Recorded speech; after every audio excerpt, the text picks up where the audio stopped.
Let us all try to be worthy of your Windows centenary.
Life divine பயில்வதற்காக நம் அனைவரையும் இந்த இணையதளத்தின் மூலம் ஒருங்கிணைத்து இந்த நல்ல வாய்ப்பினை நமக்கு அருளியுள்ள பகவானுக்கும் ஸ்ரீ அன்னைக்கும் நமது நன்றியையும் வணக்கத்தையும் அவர்களது பொற்பாதங்களில் சமர்ப்பிப்போம். தருணத்தில் நம் மனதில் எழும் ஒவ்வொரு எண்ணத்தையும், இங்கு நாம் பேசும் ஒவ்வொரு வார்த்தையையும் அவர்களுக்கு காணிக்கையாக சமர்ப்பிப்போம். அனைவருக்கும் அலை வணக்கம். நாம் செவ்வாய்க்கிழமை தோறும் லைஃப் டிவைன் புக் 1 பார்த்து கொண்டு வருகின்றோம். அதில் தற்பொழுது நாம் பார்த்து கொண்டிருப்பது புக் 1ல chapter 7, the ego and the dualities.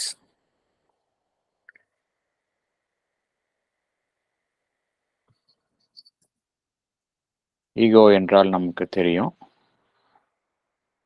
நான் என்கின்ற தன் உணர்வு, தனிப்பட்ட நான் ஒரு தனிப்பட்ட அமைப்பு என்கின்ற ஒரு உணர்வு, அதுதான் ஈகோ என்பது. டியூவாலிட்டிஸ் என்பது நாம் எதிர்கொள்ளும், வாழ்வில் எதிர்கொள்ளும் நேர்மறையான, அதற்கு இணையான எதிர்மறையான அம்சங்கள். இதில் போன செஷன்ல வந்து ஃபர்ஸ்ட் 3 பேராகிராஃப்ஸ் பார்த்தோம். இந்த செஷன்ல பேராகிராஃப் 4 அதிலிருந்து துவங்கலாம். போன செஷன்ல என்ன பார்த்தோம் என்பதை சற்று நினைவு கூறலாம்.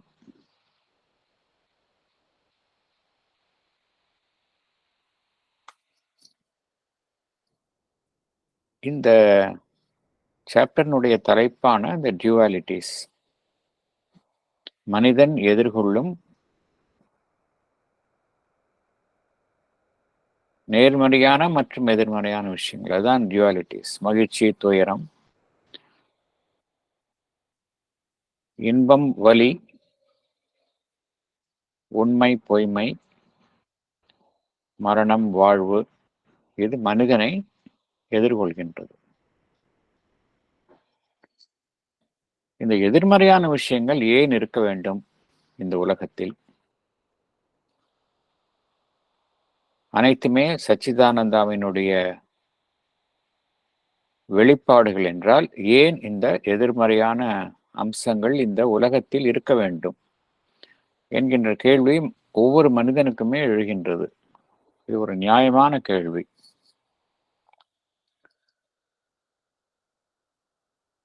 எதிர்மறையான விஷயங்கள் எப்படி இருக்கின்றன என்றால் அதனுடைய பாதிப்பை நாம் அனைவருமே உணர்கின்றோம். ஆனால் பகவான் என்ன கூறுகின்றார்? அந்த எதிர்மறையான விஷயங்கள் என்று நாம் எதை பார்க்கின்றோமோ அதனுடைய சாரத்தில் அவைகள் அவ்வாறு இல்லை அப்படிங்கிறார். ஆகையால் எதிர்மறையான விஷயங்களை குறித்து பகவான் எவ்வாறு கூறுகின்றார் என்றால், they are positive in effect, negative in essence அப்படிங்கிறார். பாசிட்டிவ் இன் எஃபெக்ட் அப்படின்னா வலி என்பது நம்மை பாதிக்கின்றது, அது பாசிட்டிவ். நெகட்டிவ் இன் எசன்ஸ் அப்படின்னா அதுல உண்மை கிடையாது. எது வலி என்று நாம் உணர்கின்றோமோ அதனுடைய மறுபக்கம் என்ன இருக்கின்றது? ஆனந்தம் அதனுடைய உருமாறிய நிலையில்தான் வலியாக வெளிப்படுகின்றது என்பது பகவான் கூறுகின்றார். ஆகையால எல்லாமே ஒரு எதிர்மறையான விஷயங்கள்னு பார்க்குற விஷயங்கள் எல்லாமே பார்த்தோம் அப்படின்னா எல்லாமே அதனுடைய ஒரு மறுபக்கம் வேறு, எல்லாமே உருமாறிய நிலையில் காணப்படுகின்றன அப்படிங்கிறார். இது எதனால் உருமாறிய நிலையில் காணப்படுகின்றன என்றால் நம்முடைய உணர்வு நிலையில் அந்த ப்ராப்ளம் இருக்கு அப்படிங்கிறார். there is a distorting consciousness of man அப்படிங்கிறார். என்ன காரணத்தினால அந்த மனிதனுடைய உணர்வு நிலையில இந்த டிஸ்டார்ஷன், உருமாற்றம் ஏற்பட்டது என்றால் சச்சிதானந்தா என்ன செய்கின்றது? தன்னை வெளிப்படுத்துகின்றது. இந்த பிரபஞ்சம், தனி மனிதன் என்கின்ற அமைப்பு, இந்த பூமியில் உள்ள வெவ்வேறு வடிவங்கள், அமைப்புகள், இதன் மூலமாக சச்சிதானந்தா தன்னை வெளிப்படுத்துகின்றது. வடிவங்களின் மூலமாக இந்த வடிவங்கள் என்ன செய்கின்றன? அந்த சச்சிதானந்தாவினுடைய எல்லையற்ற தன்மையை ஒரு வரையறைக்குள் கட்டுப்படுத்துகின்றன. லிமிட்டேஷன். அதுபோல் அது மாத்திரமல்ல, எல்லாமே அதனுடைய ஆதி நிலையான சூட்சும நிலையிலிருந்து ஸ்தூல நிலையில் வெளிப்படுத்தப்படுகின்றன. சட்டில் ஃபார்ம்ஸ்லேருந்து கிராஸ் ஃபார்ம்ஸா இந்த பூமியில் எல்லாம் வெளிப்படுத்தப்படுகின்றன. நமக்கு தெரியும் என்னவென்றால், இந்த பிசிக்கல் வேர்ல்ட்ல இருக்கிற எல்லா அமைப்புகளுக்கும் அதனுடைய முந்தைய நிலை எதுன்னு பார்த்தோம்னா அவைகளினுடைய ஒரு சூட்சும வடிவங்கள். அதுதான் காரணம். அங்கிருந்து எல்லாமே சட்டில்லேருந்து தான் கிராஸ்க்கு வருது. இதுதான் அடிப்படை உண்மை. சட்டில்லேருந்து கிராஸுக்கு வரும்பொழுதும் எல்லையற்ற ஒன்று எல்லைக்குள் தன்னை கட்டுப்படுத்திக் கொள்ளும் பொழுதும் என்ன நடைபெறுகின்றது என்றால் இந்த டிஸ்டார்ஷன் டேக்கிங் பிளேஸ், உருமாற்றம் ஏற்படுகின்றது. எப்படி ஒரு ராட், அதை ஒரு குச்சியை வந்து நம்ம வந்து தண்ணியில வச்சோம் அப்படின்னா அது பென்ட் ஒரு வளைந்தது போல் காணப்படுகின்றது. அதுபோலதான் இங்க டிஸ்டார்ஷன் ஏற்படுகின்றது. இங்கு எது நடைபெறுகின்றது என்றால் there is a fall in the consciousness. உணர்வு நிலையில் ஒரு வீழ்ச்சி ஏற்படுகின்றது. எதனால் உணர்வு நிலையில வீழ்ச்சி ஏற்படுகின்றது என்றால், உணர்வு நிலையினுடைய ஆதி நிலை எது என்றால் அந்த ஒன்னஸ். அதிலிருந்து டிவிஷன் வரும்பொழுது ஒன் பிகம்ஸ் மெனி. அதுல வந்து அந்த உணர்வு நிலையில ஒரு வீழ்ச்சி ஏற்படுகின்றது. அதில் என்ன நடைபெறுகின்றது? ஒரு முழு ஞானத்திலிருந்து ஒரு அரைகுறையான ஞானம், அரைகுறையான அனுபவம், பிழை இவை எல்லாம் ஏற்படுகின்றது. இதனுடைய ஒரு வெளிப்பாடாகத்தான் தான் என்கின்ற உணர்வு நிலையை கொண்ட மனிதன் தோன்றுகின்றான். இதுதான் காரணம். மனிதன் எதற்காக தன்னை ஒரு தனிப்பட்ட மனிதனாக கருதுகின்றான் என்றால், the egoistic consciousness of man. அது என்ன செய்கின்றது? தன்னை ஒரு தனித்த அமைப்பாக, மற்ற வாழ்வினுடைய மற்ற அம்சங்களிலிருந்து தனித்த அமைப்பாக அவனை எண்ண செய்கின்றது. இதுதான் ஏன் அவ்வாறு எண்ணுகின்றான் என்றால் இந்த ஃபால் இன் த கான்சியஸ்னஸ், அதுதான் காரணம். இதுதான் இந்த பிப்ளிக்கல் ஸ்கிரிப்சர்ல, ஹீப்ரூ ஸ்கிரிப்சர்ல the fall of Adam and Eve அவ்வாறாக சித்தரிக்கப்படுகின்றது. அவர்கள் அந்த கார்டன் ஆஃப் ஈடன், அதுல தடை செய்யப்பட்ட அந்த பழத்தை அவர்கள் உண்டதனால் அந்த இடத்திலிருந்து கீழே தள்ளப்பட்டார்கள் என்றெல்லாம் இது வந்து ஒரு ஓமை. இதில் என்ன காட்டப்படுகிறது என்றால், அந்த ஒன்னஸ்லேருந்து there is a fall of the consciousness to many. அதனுடைய விளைவாகத்தான் எல்லாமே தனியாக காட்டப்படுகின்றன. அதன் விளைவாகத்தான் தான் என்கின்ற தன்னுணர்வை கொண்ட மனிதன் என்பவன் வெளிப்படுகின்றான். இதுதான் காரணம். நம்ம வந்து ஒரு ஒட்டுமொத்த அமைப்பிலிருந்து நம்மை பிரித்து பார்ப்பதினால்தான் நமக்கு அந்த டியூவாலிட்டிஸ் ஏற்படுகின்றது. அதுதான் இங்க பகவானின் கூறக்கூடிய ஒரு அடிப்படை காரணம். The ego and the dualities அப்படின்னா இந்த ரெண்டு வார்த்தைகளுக்கும் தொடர்பு இருக்கு. ஈகோ எதனால வந்தது அப்படின்னா த ஃபால் இன் த கான்சியஸ்னஸ். சச்சிதானந்தாவுடைய ஒன்னஸ்லேருந்து மல்டிப்ளிசிட்டிக்கு வரும்போது there is a fall in the consciousness. ஆதலால் இந்த ஈகோயிஸ்டிக் கான்சியஸ்னஸ் அதுவும் ஏற்பட்டது. இந்த ஈகோ இருப்பதனால தான் இந்த டியூவாலிட்டிஸை பார்க்குறோம். என்ன காரணம் என்றால், நாம் அந்த ஒட்டுமொத்த அமைப்பிலிருந்து தனியாக நம்மை பிரித்து பார்க்கும் பொழுது எல்லாமே நமக்கு ஒரு புறம் நமக்கு சாதகமாக ஒன்றை பார்க்கின்றோம், மறுபுறம் மற்றொன்றை பாதகமாக பார்க்கின்றோம். ஸோ த டியூவாலிட்டிஸ் அங்கே வருது. ஸோ இங்கே எந்த உண்மையை பகவான் வெளிப்படுத்துகின்றார் என்றால், த டியூவாலிட்டிஸ் இருமைகள் உலகத்தில் இருப்பதற்கு காரணம் நம்முடைய ஈகோயிஸ்டிக் கான்சியஸ்னஸ் அதுதான் என்று பகவான் குறிப்பிடுகின்றார். இதை எப்படி சரி செய்வது என்றால், தி ரிடம்ஷன் எப்படி என்றால், நாம் அந்த செப்பரேட்டிவ் நாலேஜ்லேருந்து நாலேஜ் ஆஃப் ஒன்ஸ்க்கு போகணும். அதுதான் solution. The human soul recovering the higher knowledge which reconciles the dualities. மனிதனுடைய ஆன்மா வந்து அந்த ஹையர் நாலேஜ், உயர் ஞானத்தை எட்ட வேண்டும். உயர் ஞான எட்டினால் என்ன ஆயிடுது? அந்த இடத்துல எல்லாமே ரெக்கன்சைல் ஆயிடுது. டியூவாலிட்டிஸ் வந்து ரெக்கன்சைல் ஆயிடுது.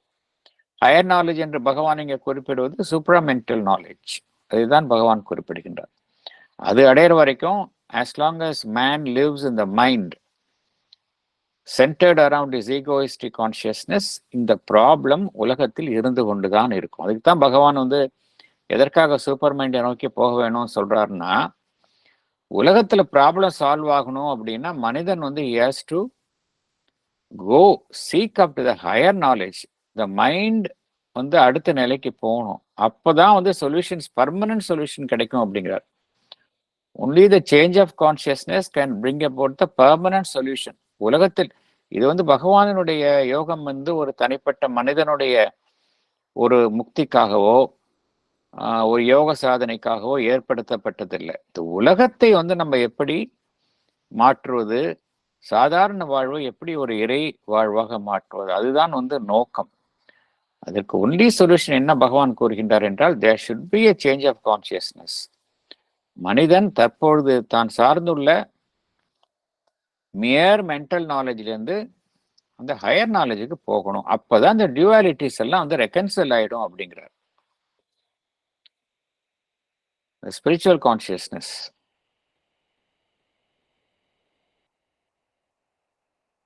ஏனென்றால் அதுல எல்லாமே ரெக்கன்சல் ஆயிடுது. அங்க வந்து அந்த இருமைகளே காணப்படுவது இல்லை. எவையெல்லாம் கீழ்நிலையில வந்து ஆப்போசிட்ஸாக காணப்படுகின்றதோ அவையெல்லாம் அந்த உயர்நிலையில் ஒத்திசைவோடு பொருந்தி காணப்படுகின்றன. மேலும் பகவான் என்ன கூறுகின்றார், இந்த எவையெல்லாம் எதிரான நிலைகள் என்று பார்க்கின்றோமோ உண்மையிலேயே அவர்கள் என்ன என்றால், எப்படி அந்த ஒரு ஒளி இருக்கின்றது, அதனுடைய மறுபக்கமாக நிழல் இருக்கின்றதோ அதுபோலத்தான் நான் பார்க்கின்ற எதிரான விஷயங்கள் அப்படிங்கிறார். எல்லாமே எது ட்ரூத் அப்படின்னா சச்சிதானந்தா தான் ட்ரூத். அதனுடைய ஒரு நிழல் போன்ற சாயல்களாக தோன்றுவதுதான் நாம் உலகத்தில் காணப்படும் மரணம், துன்பம், தீமை எல்லாமே இதுதான். எப்படி அந்த ஒளியும் அந்த நிழலும் இருக்கின்றதோ அதுபோலதான் இருக்கின்றது. ஒரு நாணயத்திற்கு இருபக்கம் போலதான் இவை இரண்டும் இருக்கின்றது. ஸோ டோட்டாலிட்டின்னு பார்த்தோம்னா அந்த காயின் தான். அதனுடைய இரு பக்கமாகத்தான் நாம் காணும் இருமைகள் இருக்கின்றன. ஸோ இந்த இருமைகள் என்பது சச்சிதானந்தாவிலிருந்து வேறுபட்ட அம்சங்கள் கிடையாது. எல்லாமே வந்து ஒரு different aspects of the same totality அப்படிங்கிறார் பகவான். ஆனால் நாம் பாதிக்கப்படுகின்றோம். எதிர்மறையான விஷயங்கள் நம்மை பாதிக்கும் பொழுது நாம் தனிப்பட்ட முறையில் பாதிக்கப்படுகின்றோம். இது காரணம் என்னன்னா, நான் அந்த எரர் இன் அவர் பர்செப்ஷன் அப்படிங்கிறார். அதனால்தான் காரணம் அப்படிங்கிற. ஸோ இந்த ப்ராப்ளம் எங்க இருக்குன்னா நம்ம கிட்ட தான் இருக்கு அப்படிங்கிறார். பிகாஸ் ஆஃப் அவர் egoistic consciousness we don't see things in their proper perspective அப்படிங்கிறார். அப்படி என்றால் இந்த தீர்வு வருவதற்கு அடிப்படையாக என்ன நிகழ வேண்டும் என்றால், அந்த தனிப்பட்ட நிலையிலிருந்து நாம் ஒரு முழுமையை நோக்கி முன்னேற வேண்டும். இந்த முழுமை தான் வந்து நமக்கு வந்து ஒரு ஒத்திசைவையும் அனைத்திற்கும் இடையில ஒரு ஒத்திசைவையும் ஒரு ஒற்றுமையையும் கொண்டு வருகின்றது. அதனால்தான் பகவான் இந்த பூரண யோகத்தை வந்து இண்டிவிஜுவல் யோகா கிடையாது. பூரண யோகம் என்பது it is a collective yoga. இந்த கலெக்டிவிட்டி ஆசச் அது வந்து பயன்பெறும் பொழுதுதான் இந்த யோகம் வந்து அதனுடைய இலக்கை எட்டுகின்றது அப்படிங்கிறார். ஒரு தனிப்பட்ட மனிதன் வந்து முன்னேறுவது இங்க முக்கியம் கிடையாது. அது பேரலா வந்து அவன் சார்ந்துள்ள அந்த கலெக்டிவிட்டியும் முன்னேற வேண்டும். அதற்காகத்தான் எல்லாமே இங்கு கலெக்டிவிட்டிக்கு ரொம்ப இம்பார்ட்டன்ஸ். ஆசிரமமாக இருந்தாலும் சரி, ஆரோவில்லாக இருந்தாலும் சரி, கலெக்டிவா பண்றதுல தான் இங்க ரொம்ப importance. No doubt individuality is given due importance, but still the collective progress தான் இங்க ரொம்ப முக்கியமாக கருதப்படுகின்றது. அப்பொழுதுதான் வந்து இந்த நோக்கம் நிறைவேறும் நம்மளுக்கு. ஆகையால் அந்த முழுமையை நோக்கித்தான் அனைவருமே செல்ல வேண்டும். டோட்டாலிட்டி. இப்ப தனிப்பட்ட நிலையில் செயல்படுகின்றோம், எல்லா விஷயத்திலும் டோட்டாலிட்டி வேணும் அப்படிங்கிறார். அது வந்து எவ்வளவுதான் இம்பர்ஃபெக்டாக இருந்தாலும் ஒரு பிசிக்கல் லெவல்ல, அதாவது எது டோட்டாலிட்டி யூனிட்டி என்பது உண்மையான இது என்றால், ஐடியல் என்றால், ஸ்பிரிச்சுவல் லெவல்ல அந்த ஒன்னஸ் தான் வந்து ஐடியல். அதை எட்டாவிட்டாலும் கூட மியர் பிசிக்கல் லெவல்ல மனிதர்களிடையே ஒற்றுமை, நாடுகளிடையே ஒற்றுமை, இதெல்லாம் பிசிக்கல் லெவல்ல. பிசிக்கல் லெவல்ல அந்த ஒற்றுமை இருந்தாலே அதுவே ஒரு முன்னேற்றத்துக்கு வழிகோலும் அப்படிங்கிறார் பகவான். All totality, even if it be only in one scheme of the universal vibrations, even if it be only a totality of the physical consciousness, without possession of all that is in movement, beyond and behind, must be to that extent a reversion to harmony and a reconciliation of jarring opposites அப்படிங்கிறார். So physical லெவல்லே at least கொண்டு வாங்க அப்படிங்கிறார். அந்த எல்லா இடத்துலையும் அந்த ரெக்கன்சிலியேஷனையும் ஒரு ஹார்மனியும் கொண்டு வந்தோம்னா அந்த அளவுக்கு நம்மால வந்து அந்த ஒரு ஒத்திசைவையும் எதிரெதிரான விஷயங்கள் ஒரு இசைவுடன் பொருந்துவதையும் நம்மால வந்து உறுதி செய்ய முடியும் அப்படின்னு சொல்றார் பகவான். ஆகையால் இதெல்லாம் வந்து ஒரு பிராக்டிக்கல் இம்ப்ளிகேஷன்ஸோட பகவான் நமக்கு இதெல்லாமே கூறுகின்றார். இதுல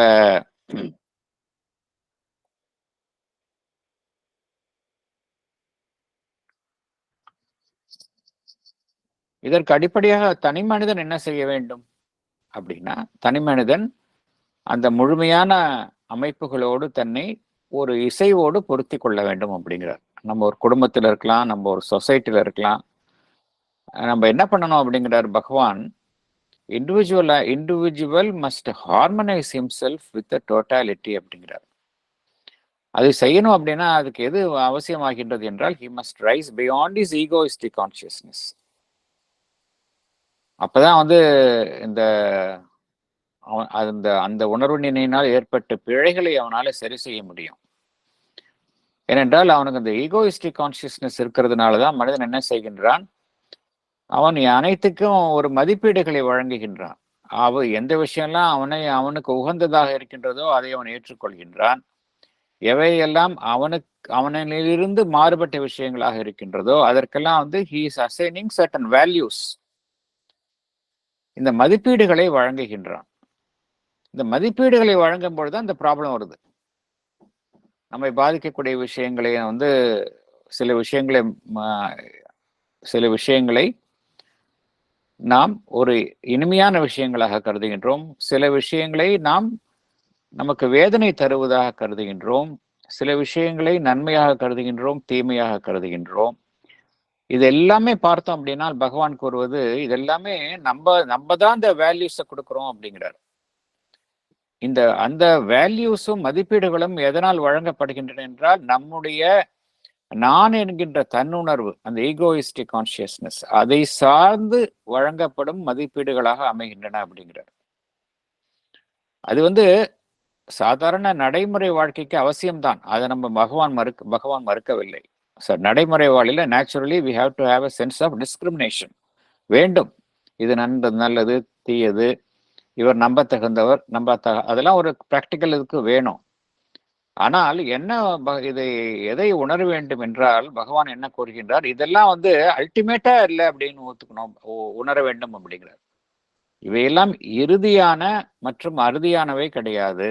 they are not the correct ones. ஏதோ நம்ம நடைமுறை வாழ்க்கைக்கு யூஸ் பண்ணிக்கிறோமே ஒழிய they are not the ultimate truth, they are not the ultimate values என்கின்ற உண்மையை ஒருவர் அறிந்திருக்க வேண்டும் என்று பகவான் குறிப்பிடுகின்றார். அதனுடைய முழுமையற்ற தன்மையை ஒருவர் அறிந்து கொள்ள வேண்டும் அப்படிங்கிறார். மனம் சார்ந்த உணர்வு நிலையில இருக்கிற வரைக்கும் நம்மால உண்மையை அறிந்து கொள்ள முடியாது. எல்லாமே நம்ம எதிரெதிரான நிலைகளில் தான் காண்கின்றோம், கான்ட்ரரிஸ் தான் பார்க்கிறோம். ஆனால் இந்த கான்ட்ரரிஸ், முரண்பட்டு காணப்படும் இந்த விஷயங்கள் இந்த உலகத்தில், அதற்கு பின்னால வந்து ஒரு உண்மை இருக்கின்றது. எல்லா கான்ட்ரரிஸுக்கும் பின்னாலே ஒரு உண்மை இருக்கின்றது. இந்த உண்மையை ஒருவர் எப்பொழுது அறிந்து கொள்ள முடியும் என்றால், தன்னுடைய மனம் சார்ந்த உணர்வு நிலையிலிருந்து அந்த உயர் உணர்வு நிலை, அந்த சூப்ராமென்டல் கான்சியஸ்னஸ், அதற்கு செல்லும் பொழுதுதான் ஒருவர் இந்த முரண்பாடுகளுக்கு பின்னால் உள்ள அந்த உண்மையை கண்டறிய முடியும் அப்படிங்கிறார். என்ன காரணம் என்றால் பகவான் என்ன கூறுகின்றார், இதுக்கெல்லாம் ஒரு அடிப்படை உண்மை இருக்கு அப்படிங்கிறார். எப்படி என்றால், நம்மால வந்து நம் உலகத்தில் காணக்கூடிய விஷயங்களை அனைத்தையுமே நம்மளுடைய புலன்களினால் உணர்கின்றோம். எல்லாமே சென்ஸ் ஆர்கன்ஸ், ஐம்புலன்களின் மூலமாக கிடைக்கக்கூடிய தகவல்களை வைத்துக்கொண்டு இந்த உலகம் பற்றிய உண்மைகளை நாம் அறிந்து கொள்கின்றோம். ஆனால் ஒரு உண்மையை நாம் அறிந்து கொள்ள வேண்டும். என்னவென்றால், நம்மிடம் இந்த ஐம்புலன்களை தாண்டிய சில திறமைகளும் இருக்கின்றது. விஷயங்களை அறியக்கூடிய சில திறமைகளும் இருக்கின்றது. இதைத்தான் நாம் சூக்ஷ்ம இந்திரியங்கள் என்று கூறுகின்றோம். இதன் மூலமாக கிடைக்கக்கூடிய அந்த இன்ட்யூஷன், இந்த விஷன், இந்த உண்மைகளின் மூலமாக எவையெல்லாம் நம்மால் நம்மளுடைய ஐம்புலன்களால் அறிய முடியவில்லையோ அவைகளை இத்தகைய ஒரு திறன்களின் மூலம் அறிகின்றோம்.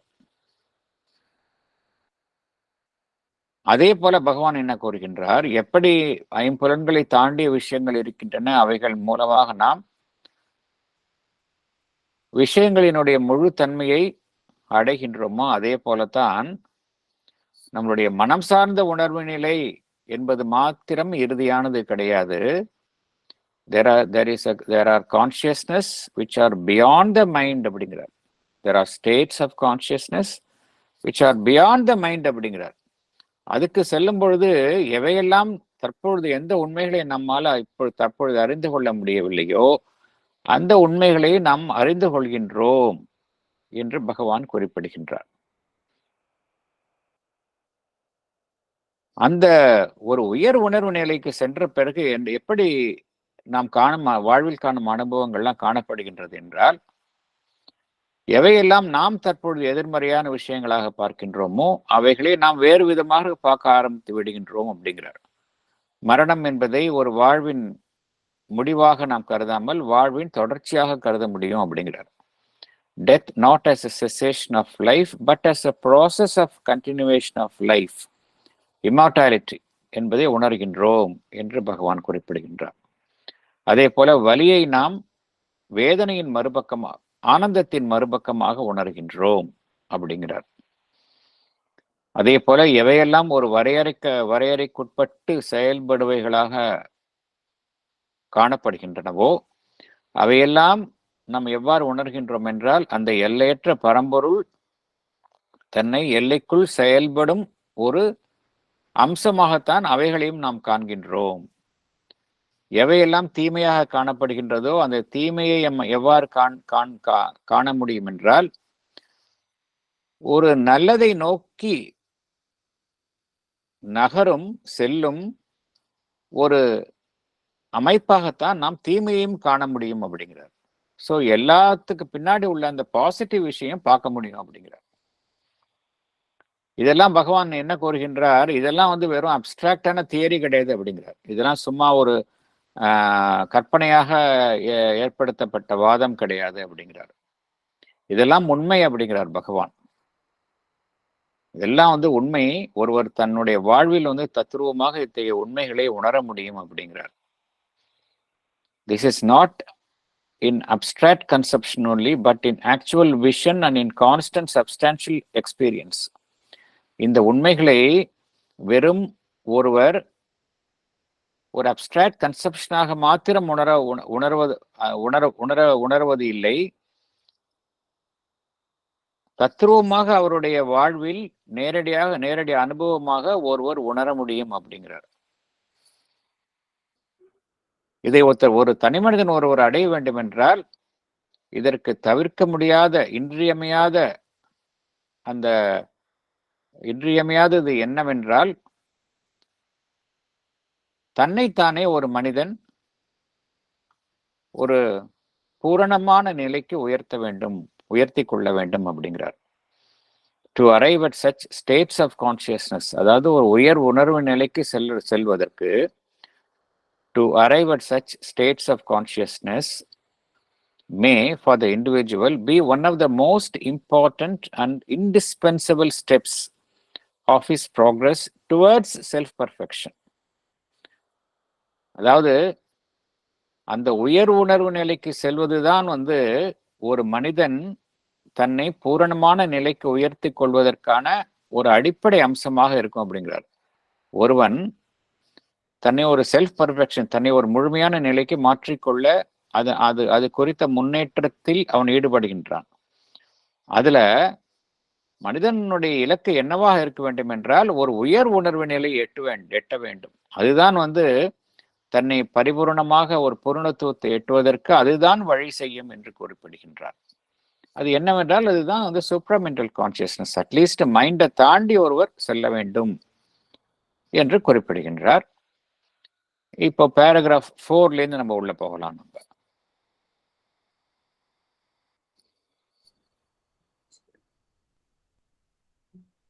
Life Divine, Chapter 7, The Ego and the Dualities. Paragraph 4. Certainly, the practical values given us by our senses and by the dualistic sense mind must hold good in their field and be accepted as the standard for ordinary life experience until a larger harmony is ready, into which they can enter and transform themselves without losing hold of the realities which they represent.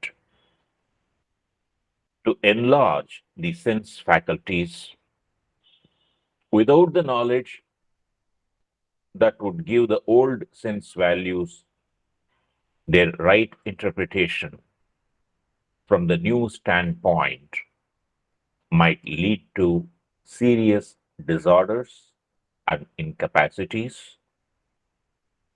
might unfit for practical life and for the orderly and disciplined use of the reason. Thank you, sir. Thank you. Explanation படிங்க.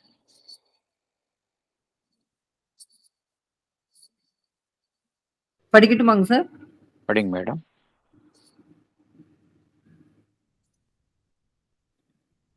Explanation.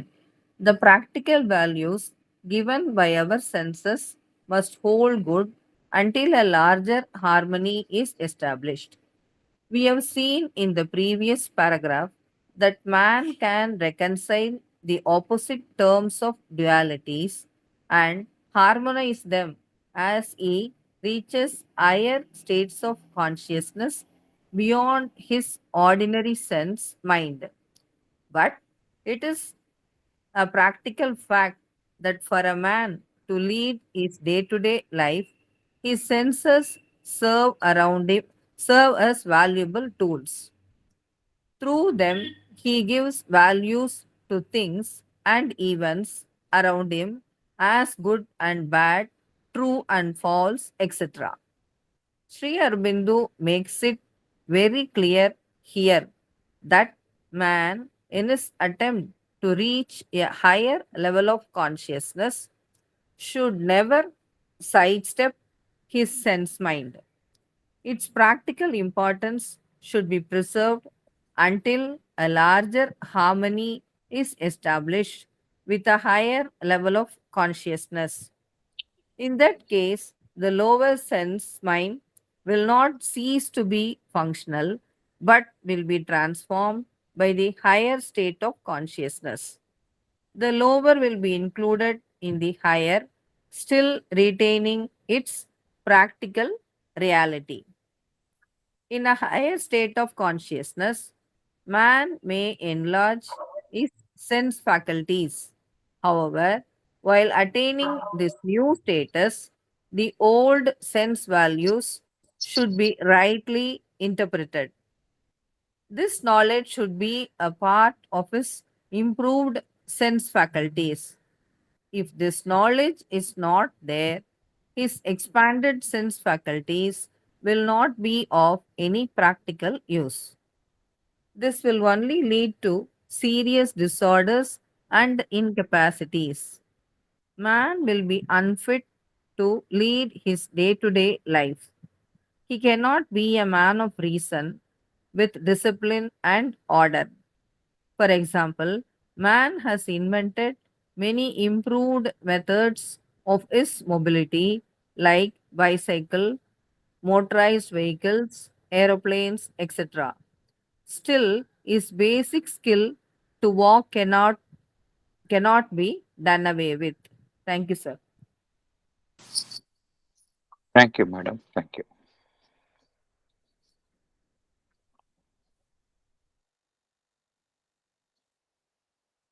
நாம் பார்த்தோம், இந்த mind அதனுடைய உணர்வு நிலை, mental consciousness,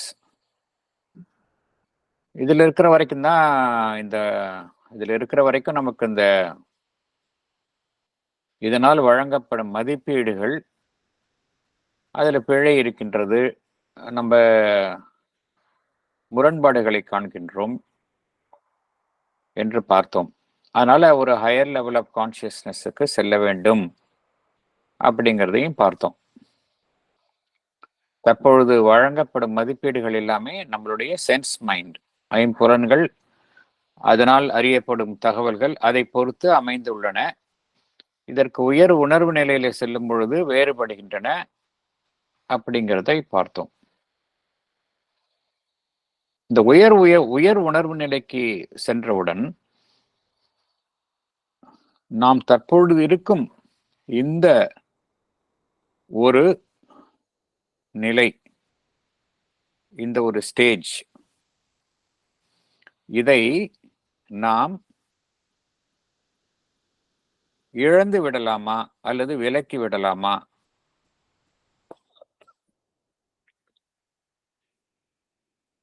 ஒரு உயர் உணர்வு நிலைக்கு செல்கின்றோம். அந்த நிலைக்கு சென்றவுடன் தற்பொழுது நாம் எந்த நிலையில் இருக்கின்றோமோ அந்த நிலையை நாம் முற்றிலுமாக விலக்கி விடலாமா என்றால் அது மாதிரி செய்யக்கூடாது அப்படின்றார் பகவான். இது பகவான் கூறக்கூடிய ஒரு அடிப்படையான கருத்து.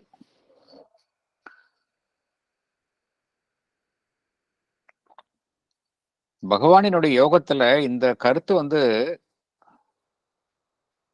இந்த கருத்தின் அடிப்படையில் தான் பகவானினுடைய யோகம் எப்பொழுதுமே அமைந்திருக்கின்றது. இந்த ஆல் லைஃப் இஸ் யோகா அப்படிங்கிறதே இந்த கருத்தினுடைய அடிப்படை தான்.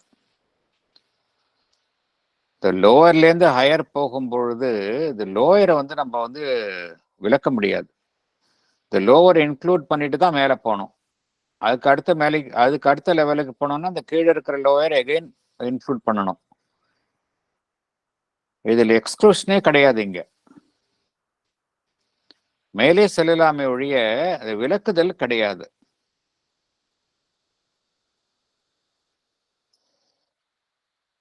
அப்படி பண்ணணும் அப்படின்னா என்ன ஆயிடும் அப்படிங்கிறார் பகவான். நம்ம இந்த பிராக்டிக்கல் ரியாலிட்டிஸோட தொடர்பு இல்லாம போயிடுவோம் அப்படிங்கிறார். நான் ஒரு ஹையர் லெவலுக்கு போறேன், போயிட்டு நான் என்ன பண்றேன், அந்த நிலையில இருந்துடுறேன். என்னுடைய அந்த உயர் அனுபவத்தை நான் தற்பொழுது உள்ள நிலையோடு என்னால பொருத்த முடியவில்லை என்றால் நான் என்னுடைய செயல்பாடுகள் எல்லாமே ஒரு இம்ப்ராக்டிக்கலா இருக்கும். என்னால வாழ்க்கையோடு இசைந்து செயல்பட முடியாது. இது யோகத்துல நிறைய பேருக்கு நடைபெறக்கூடிய ஒரு அனுபவம். அதனால்தான் பகவான் இந்த கருத்தை கூறுகின்றார். யோகத்தில் ஒருவர் உயர் நிலைக்கு செல்லும் பொழுது அது எல்லாத்தையும் நம்ம இன்கார்பரேட் பண்ணிட்டே போனாதான் நம்மால அதனுடைய பயனை நம்மால லைஃப்ல இது பண்ண முடியும். முற்றிலுமாக நம்ம ஒரு தொடர்பில்லாத நிலையில நம்ம செயல்பட்டோம் என்றால் தனிப்பட்ட முறையில வேணா நம்ம உயர நிலையை எட்டலாமே ஒழிய நாம் இந்த சமுதாயத்திற்கும் நம்மை சுற்றி உள்ள வாழ்க்கைக்கும் அதனுடன் உள்ள தொடர்பை நாம் முற்றிலுமாக இழந்து விடுவோம். ஒரு மனிதனுக்கு அவனுடைய ஐம்புலன்கள் என்பது அவனுடைய வாழ்வை நடத்துவதற்காக ஒரு பிராக்டிக்கல் டூல்ஸ், அதுவாக செயல்படுகின்றன. இவையெல்லாம் அவசியம்தான் அப்படிங்கிறார் பகவான். இதெல்லாம் நம்ம டிஸ்கார்ட் பண்ணக்கூடாது அப்படிங்கிறாரு. பட் கரெக்ட் பண்ணணும். அதனுடைய ஃபங்க்ஷன்ஸை நம்ம அந்த புதிய உணர்வு நிலையினுடைய வெளிச்சத்துல கரெக்ட் பண்ணணுமே ஒழிய எல்லாத்தையும் நம்ம டிஸ்கார்ட் பண்ணக்கூடாது அப்படிங்கிறாரு. இப்போ மனிதன் வந்து தன்னுடைய அந்த சென்ஸ் மைண்ட் அதை நம்பி அவன் செயல்படுகின்றான். அதை நம்ம வந்து ஒரு புறந்தள்ளி விட்டு நம்ம ஒரு உயர்நிலைக்கு சென்றோம் என்றால் நம்மளுடைய செயல்பாடுகள் எல்லாமே வந்து எல்லாம் மிஸ்ஃபிட் ஆயிடும் சொசைட்டில.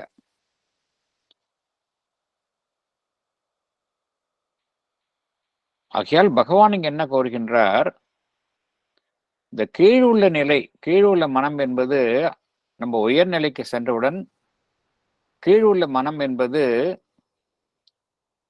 விலக்கி வைக்க நாம் விலக்கி வைக்க மாட்டோம், பயன்படாமல் போய்விடாது. ஆனால் கீழுள்ள அமைப்பு அந்த உயர் உணர்வு நிலையினால் ஒரு உருமாற்றம், திருவுருமாற்றம் செய்யப்படும். It will function in a different way, retaining its existing capacities. அதுதான் முக்கியம். மைண்ட் வில் இப்போ சூப்பராமெண்டல் லெவலுக்கு போயிட்டா மைண்ட் வந்து யூஸ்லெஸ் ஆயிடுமா அப்படின்னா கிடையாது. மைண்டினுடைய கெப்பாசிட்டிஸ் எல்லாம் இன்கார்பரேட்டடா இருக்கும். At the same time it will function in a different way. But என்னென்னலாம் ப்ராக்டிக்கலா இப்போ யூஸ் ஆகுமோ அதெல்லாம் லூஸ் பண்ண மாட்டோம் அப்படிங்கிறார். லூஸ் பண்ணாம இருக்கிறது தான் சரியான வழி அப்படிங்கிறார்.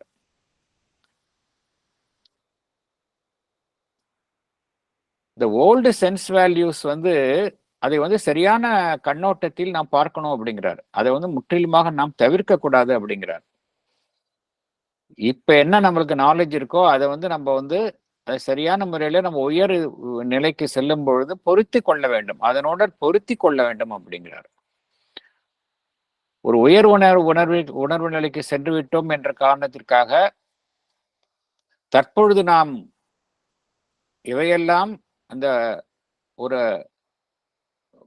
நமக்கு புலன் சார்ந்த சாதனங்கள் இவையெல்லாம் உபயோகிக்கின்றோமோ அவைகளை நாம வந்து விலக்கி வைக்க முடியாது அப்படிங்கிறார். அப்படி பண்ணணும் அப்படின்னா என்ன ஆகும் அப்படின்னா ஒரு டிசார்டர் வரும், இன்கெப்பாசிட்டி வரும்.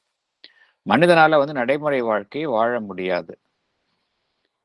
he cannot be a man of reason. இதுக்கு வந்து ஒரு ஹையர் டெக்னிக் போகணும் அப்படின்னா லோவர் டெக்னிக்கும் முக்கியம். இதுக்கு ஒரு ரயில் எக்ஸாம்பிள் பார்த்தோம் அப்படின்னா நிறைய சொல்லலாம். அதுக்கு பேசிக் எக்ஸாம்பிள் பார்த்தோம் அப்படின்னா நம்ம வந்து மனிதனுடைய மொபிலிட்டி ஆஃப் இன்வென்ஷன்ஸ் இருக்கு பார்த்துறோம். பேசிக்கலா மொபிலிட்டி வந்து சைக்கிள் ஆரம்பிச்சு இன்னைக்கு வந்து ஃப்ளைட் வரைக்கும் நம்ம போயிட்டோம். இருந்தாலும் இந்த பேசிக் ஃபங்க்ஷன் ஆஃப் வாக்கிங் வந்து நம்மால வந்து விட முடியாது. அதே போலத்தான் நம்ம ஹையர் நாலேஜ் போனால் கூட இந்த லோவர் லெவலில் இருக்கக்கூடிய விஷயங்களை வந்து நம்ம வந்து கம்ப்ளீட்டா டிஸ்கார்ட் பண்ணிட்டு போக முடியாது அப்படிங்கிறார். இது வந்து நிறைய பேருக்கு நடைபெறக்கூடிய ஒரு அபரேஷனார் காணப்படுகின்றது. யோக பாதையில் செல்பவர்களுக்கு இத்தகைய ஒரு வழக்கத்திலிருந்து வேறுபடுகின்ற இந்த ஒரு செயல்பாடுகள் நிகழ்கின்றன. அவர்களால் என்னன்னா அவங்க வந்து ஒரு இண்டிவிஜுவலா வந்து ஒரு முன்னேறிய நிலையில் இருந்தாலும் கூட அவர்களால் வந்து சொசைட்டியோட செயல்பட முடியாது, இணைந்து செயல்பட முடியாது. இங்க நம்மளுடைய நோக்கம் என்னவென்றால் வாழ்வை வந்து தெய்வீக இப்ப இருக்கிற இருக்கக்கூடிய நிலையில் இருக்கக்கூடிய வாழ்வை உதாசீனம் செய்யாமல் அதை வந்து ஒரு ஹையர் லெவல்ல கொண்டு போகணும். அதுதான் இங்க நம்ம நோக்கம். வாழ்வை வந்து விளக்குவது கிடையாது. ஆகையால் தான் பகவான் என்ன கூறுகின்றார், நம்ம வந்து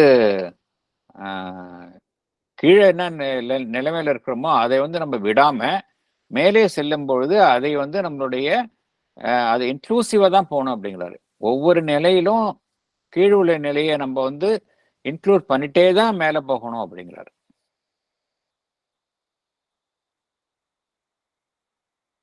அடுத்தது போனோம் நம்ம.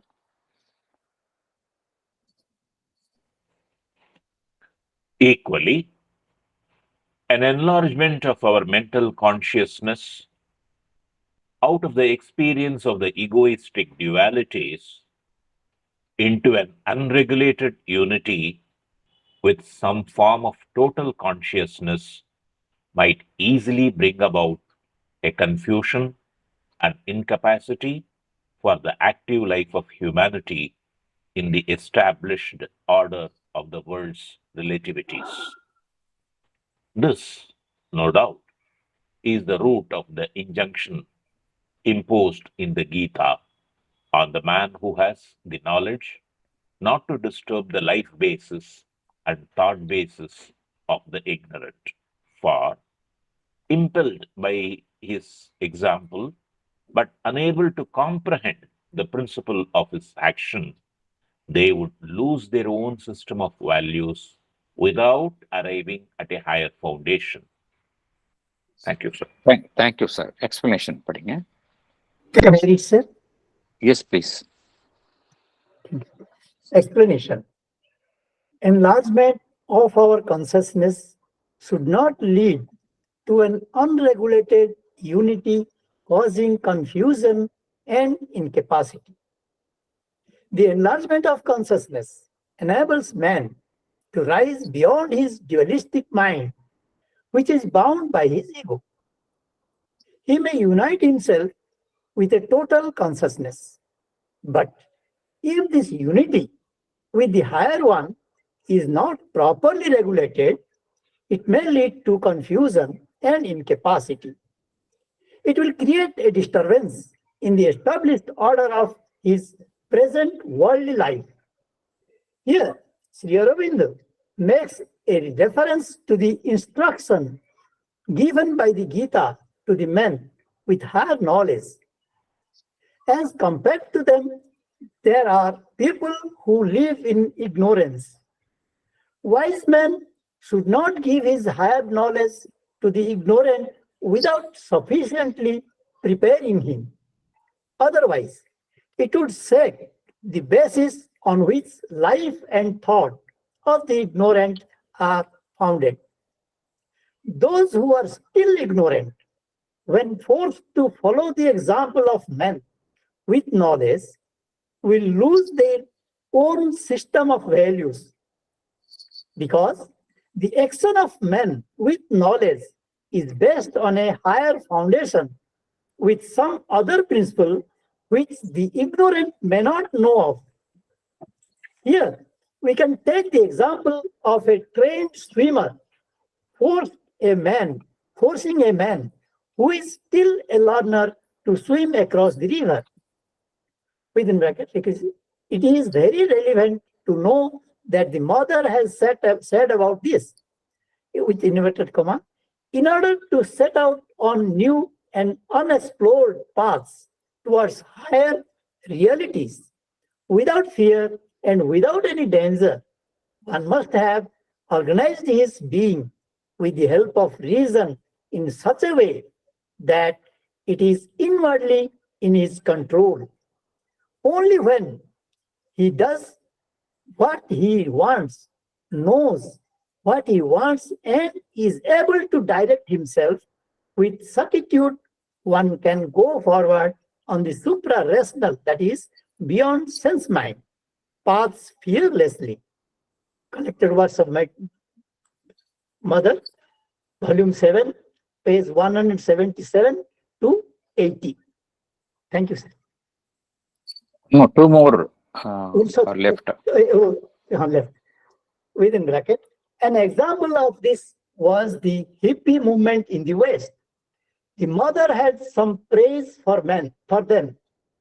They were daring enough to bring down the old values, but they were not adventurous enough to discover the new values.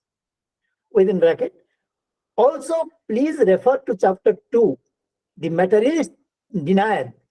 The touch of earth is always reinvigorating to the son of earth, even when he seeks a supraphysical knowledge. It may even be said that the supraphysical can only be really mastered in its fullness. To its heights, we can always reach when we keep our feet firmly on the physical. Thank you, sir. Thank you. Thank you.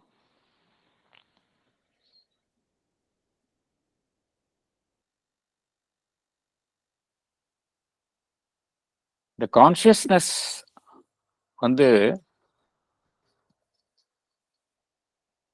உயரும் பொழுது நாம் தனிப்பட்ட அந்த உணர்வு நிலையிலிருந்து ஒரு ஒரு முழுமையான உணர்வு நிலையுடன் நாம் நம்மை இணைத்துக் கொள்கின்றோம். இந்த ப்ராசஸ் வந்து பகவான் என்ன கூறுகின்றார், ஒரு ஒழுங்குபட்ட நிலையில நடக்கணும் அப்படிங்கிறார்.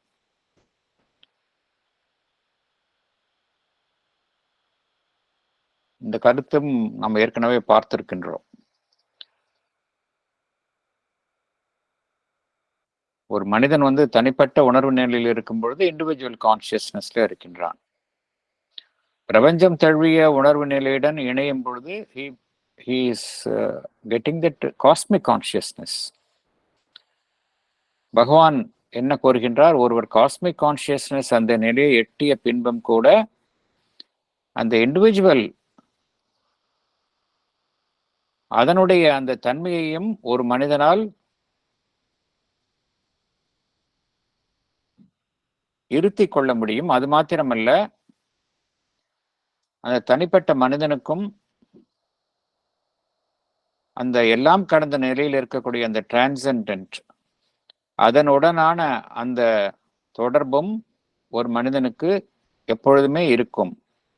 ஒருவர் காஸ்மிக் கான்சியஸ்னஸ் என்ற நிலையை அடைந்து விட்டால் அவர் இந்த உலகத்திலிருந்து மறைந்து விடுவது கிடையாது. He still retains his individual consciousness, but he is one with the total cosmic consciousness, but yet he is an individual consciousness. அது மாத்திரமல்ல, he does not lose touch with the transcendent consciousness. இந்த மூன்று அமைப்புகளும் எப்பொழுதுமே இருக்கும், ஒன்றுடன் ஒன்று இருந்து கொண்டே தான் இருக்கும், மறைந்து விடாது. இந்த அன்ரெகுலேட்டடா அந்த ஒரு உயர் உணர்வு நிலைக்கு செல்லும் பொழுது அது வந்து ஒரு ஒழுங்குபடுத்த நிலையில் இல்லாமல் அந்த நிலையை ஒருவர் ஏற்படுத்தி கொண்டால் என்ன ஆகும் அப்படின்னா, இந்த உலக வாழ்வோடு அவரால் தொடர்பு கொள்ள முடியாது அப்படிங்கிறாங்க.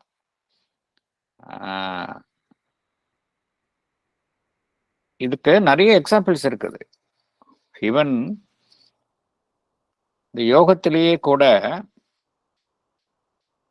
இன்டெகிரலா வந்து அந்த ரியலைசேஷன் இல்லை, ஒரு பகுதியில தான் ரியலைசேஷன் இருந்தது அப்படின்னா அவர்கள் வந்து பார்க்கும் பொழுது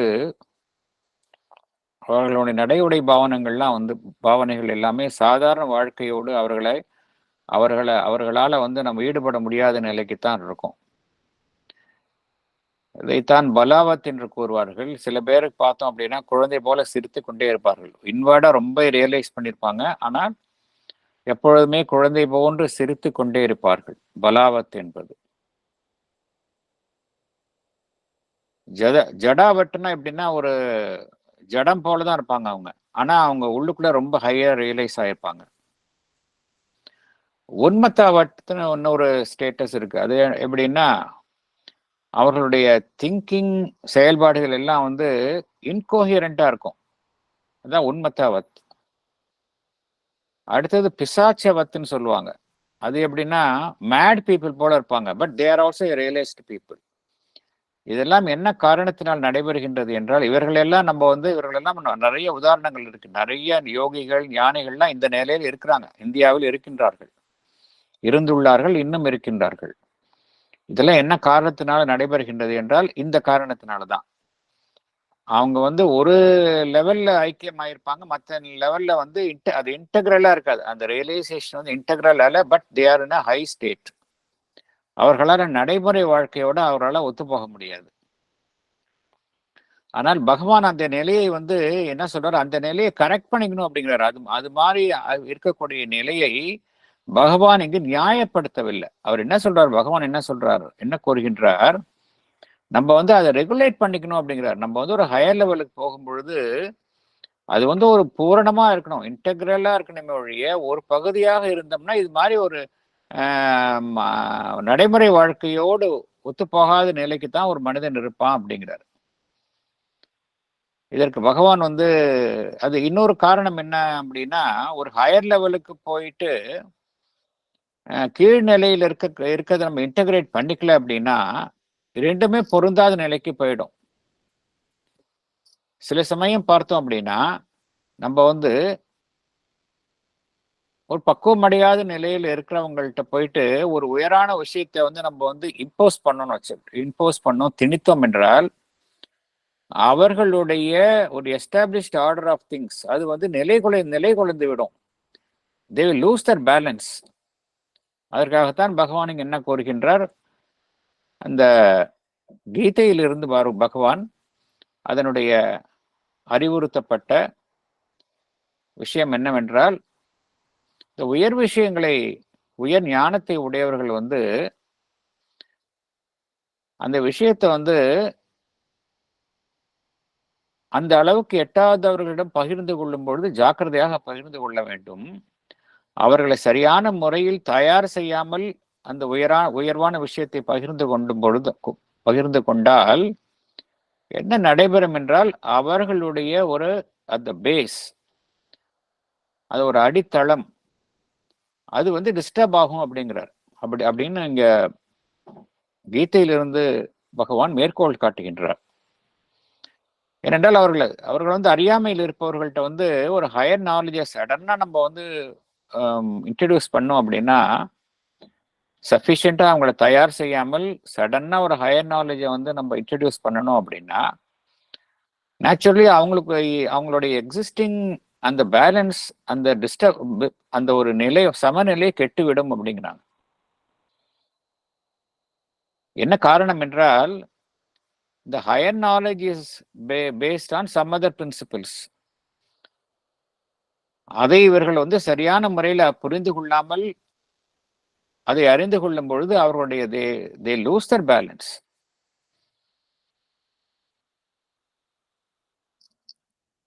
சஃபிஷியண்டா ப்ரிப்பேர் பண்ணாம ஒரு பாதைக்கு வந்து யாரையுமே வந்து அந்த பாதையில வந்து நம்ம வந்து செலுத்த முடியாது. அதே போல இங்க அன்னை என்ன கோருகின்றார்கள்,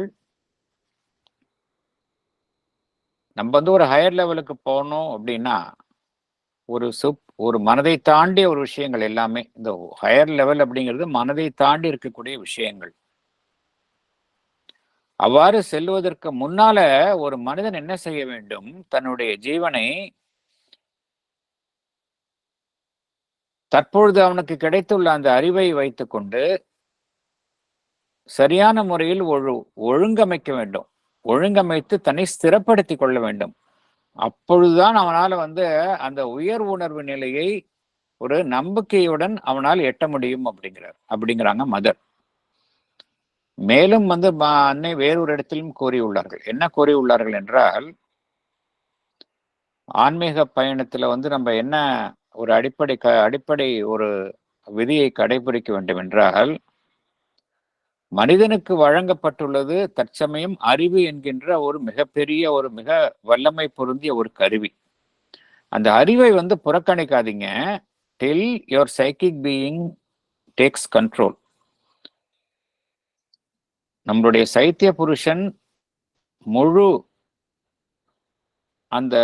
முழுமையாக அது முன்வந்து செயல்படும் வரை உங்களுடைய டோன்ட் இக்னோர் யுவர் ரீசன் என்று கூறுகின்றார்கள். Till your psychic being comes forward and govern all your actions, you should not abandon your reason அப்படிங்கிறாங்க. ஏன்னா இப்பொழுது எல்லாமே வந்து இந்த ப்ராசஸ்ல, எவல்யூஷனரி ப்ராசஸ்ல everything has its own place. மனிதனுக்கு இப்பொழுது வழங்கப்பட்ட அறிவு என்பதும் பார்த்தீங்கன்னா it has its own utility. Till இந்த ஹையர் சைக்கிக் நாலேஜ் வந்து அது மூலமாக அனைத்துமே சரி செய்யப்பட்டு சரியான முறையில் பயன்படுகின்ற வரைக்கும் நம்ம வந்து இருக்கிற ஃபெசிலிட்டியை லூஸ் பண்ணக்கூடாது அப்படிங்கிறாங்க மதர். இதற்கு நிறைய ப்ராக்டிக்கல் எக்ஸாம்பிள்ஸும் இருக்குது. மதர் சொல்லியிருக்காங்க. அந்த ஹிப்பியோடைய மூவ்மெண்ட்டே பார்த்தோம் அப்படின்னா அவங்களுக்கு வந்து அவங்க வந்து எக்ஸிஸ்டிங் வேல்யூஸ், எக்ஸிஸ்டிங் சிஸ்டம் அதற்கு எதிராகத்தான் அவர்களால் அந்த இயக்கம் தோன்றியது. சப்சிக்வெண்டா அது ஃபெயில் ஆச்சு. That's a different issue. அதற்கு அண்ணன் என்ன கோருகின்றார்கள், அவர்கள் வந்து ஒரு எஸ்டாப்ளிஷ்ட் ஆர்டர் அதை வந்து அவர்களை மறுத்தார்கள். ஆனால் அவர்களால் அதற்கு பதிலாக ஒரு சரியான அமைப்பை அவர்களால் உருவாக்க முடியவில்லை அப்படிங்கிறாங்க. பகவானும் என்ன கூறுகின்றார்? நம்ம மெட்டீரியலிஸ்ட் டினையல் சாப்டர் 2ல அந்த கருத்தை தான் பகவானும் கூறுகின்றார். எப்பொழுதுமே நம்ம எவ்வளவுதான் உயரத்தில் சென்றாலும் நம்முடைய பாதங்கள் வலுவாக இந்த பூமியில் ஊன்றி இருக்க வேண்டும் அப்படிங்கிறார். அப்பதான் நம்மளால சூப்பரா பிசிக்கல் நாலேஜையும் நம்மளால கொண்டு வர முடியும் அப்படிங்கிறார். சூப்பரா பிசிக்கல் நாலேஜை நம்ம அடைகின்றோம் என்கின்ற ஒரு அந்த அந்த முயற்சியில இந்த பிசிக்கலோட நம்ம தொடர்பை நம்ம துண்டித்து கொள்ள விடக்கூடாது அப்படிங்கிறார். அப்படி பண்ணிட்டோம் அப்படின்னா தென் அகைன் நம்மளால எதுவுமே பண்ண முடியாது. வி பிகம் இந்த உலகத்துடன் தொடர்பை நாம் இழந்து விடுவோம். இதுக்கு இன்னொரு நடைமுறையில ஒரு நிகழ்வும் இருக்கின்றது. ஸ்ரீ அரபிந்தோ சொசைட்டி ஆரம்பித்த பிறகு வெவ்வேறு கண்ட்ரில வெவ்வேறு இடங்களில் அதனுடைய கிளைகள் ஆரம்பிக்கப்பட்டன. ஆரம்பித்தவுடன் நம்ம ஒவ்வொரு சென்டர்லையும் பார்த்தோம் அப்படின்னா சில வித வழக்கங்கள் இருக்கும். அந்தந்த லோக்கல் ஏரியா அதை சார்ந்த வழக்கங்கள் இருக்கும். சில இடத்துல பார்த்தோம் அப்படின்னா நம்மளுடைய அந்த பண்டைய மரபுகள் அதை தழுவிய பழக்க வழக்கங்கள்லாம் இருந்தது. சில மரபுகள், சில சடங்குகள் அவங்கெல்லாம் பண்ணிட்டு இருந்தாங்க. இதையெல்லாம் பார்த்து வர சென்ற பாண்டிச்சேரியிலிருந்து ஒருவர் பார்த்து வர இதெல்லாம் எப்படி நடக்கின்றது என்பதை பார்ப்பதற்காக ஒருவர் சென்றார். சென்றவுடன் அவர் என்ன சொன்னார்? இதெல்லாம் நீங்க பண்ணக்கூடாது, இதெல்லாம் நீங்க சூப்பர்ஸ்டிஷியஸா இருக்கு அப்படின்னா சொன்னார். இது அன்னை கேள்விப்படுகின்றார்கள். கேள்விப்பட்டவுடன் அன்னை என்ன கூறுகின்றார்கள்? You should not disturb somebody else faith அப்படிங்கிறாங்க. அதாவது அவங்க அடுத்த லெவலுக்கு தயாராகிற வரைக்கும் you don't disturb their faith unless they graduate themselves to the higher level. இருக்கிறவங்கள்ட்ட போய் நீங்க அந்த ஃபெய்த்தை டிஸ்டர்ப் பண்ணோம் அப்படின்னா unless you are able to give them a suitable substitute, they become disturbed. இது நடந்த விஷயம். அது ஆகையால இங்க என்னன்னா இந்த ப்ராசஸ்ல ஸ்லோவா தான் இருக்கும். ஒரு உயர் விஷயத்துக்கு செல்லும் பொழுது கீழ் விஷயத்தையும் நம்ம ஃபேக்டர் பண்ணி தான் மேல போகணும் அப்படிங்கிறாங்க. சடனா we should not discard அப்படிங்கிறாங்க. இந்த ஓல்டு வேல்யூஸ், மனம் சார்ந்த மதிப்பீடுகள், இவைகளை நாம் முற்றிலுமாக நம்மால புறக்கணிக்க முடியாது. இதை ஸ்லோவா தான் நம்ம பண்ணணும். The moment we reach a higher consciousness, the old values has to be corrected. அதுதான் பண்ணணுமே ஒழிய நம்ம டோட்டலா டிஸ்கார்ட் பண்ணக்கூடாது. டிஸ்கார்ட் பண்ணிட்டோம் அப்படின்னா தென் நம்மளால சாதாரண வாழ்வுடன் இணைந்து வாழ முடியாது. We will live in ivory towers. அந்த கருத்தை தான் இங்க பகவான் குறிப்பிடுகின்றார்.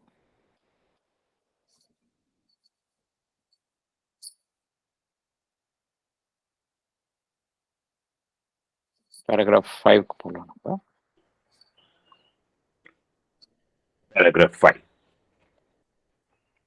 Such a disorder and incapacity may be accepted personally and are accepted by many great souls as a temporary passage or as the price to be paid for the entry into a wider existence.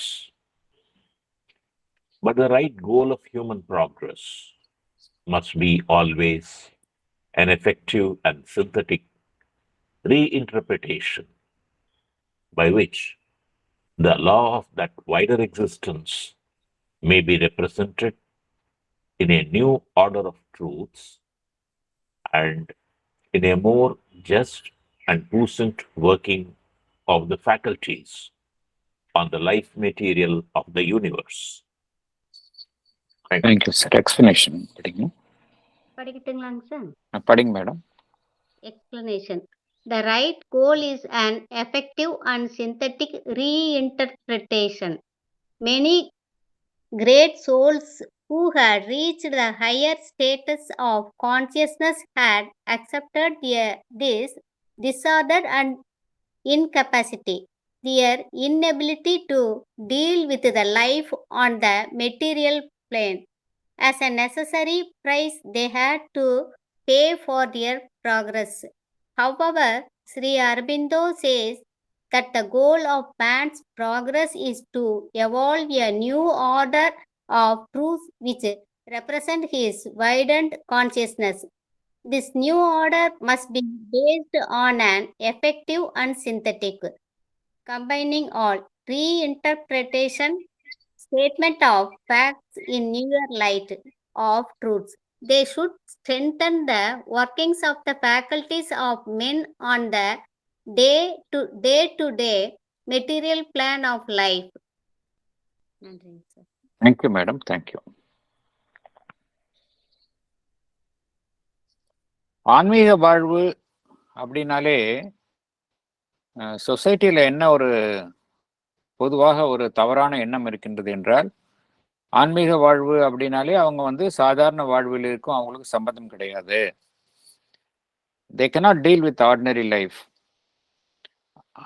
அப்படிங்கிற ஒரு தவறான எண்ணம் இருக்கின்றது. இந்த காரணத்தினால்தான் even Sri அரபிந்தோவினுடைய அறிவுரையே அந்த காலத்து இருக்கக்கூடிய அந்த பொலிட்டிக்கல் லீடர்ஸ் எல்லாம் அந்த கிரிப்ஸ் கமிஷன் அதனுடைய சிபாரிசை வந்து ஏற்றுக்கொள்ளுங்கள் என்று பகவான் சொன்னதுக்கு ஏற்றுக்கொள்ளலை. என்ன சொன்னாங்க, எங்கேயோ இருக்கிற அவருக்கு என்ன தெரியும் அப்படின்ட்டாங்க. இது நடந்த விஷயம்.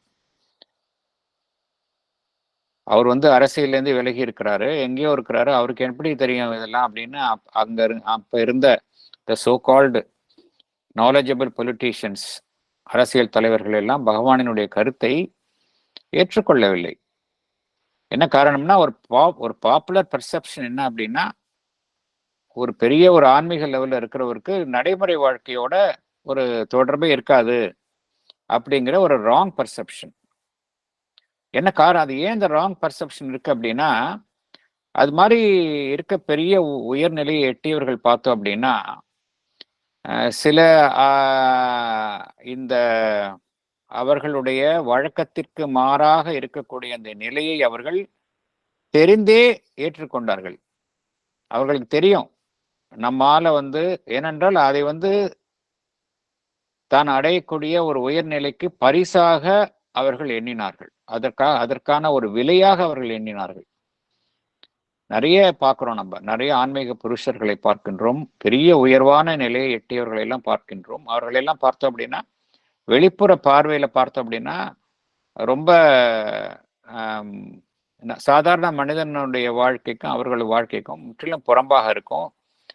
தே cannot fit in the ordinary way of life.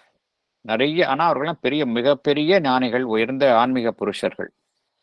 அவர்கள் பகவான் என்ன கோருகின்றார், அவர்கள் எல்லாம் ஏற்றுக்கொண்டார்கள் இத்தகைய டிசார்டர் அண்ட் இன்கப்பாசிட்டி.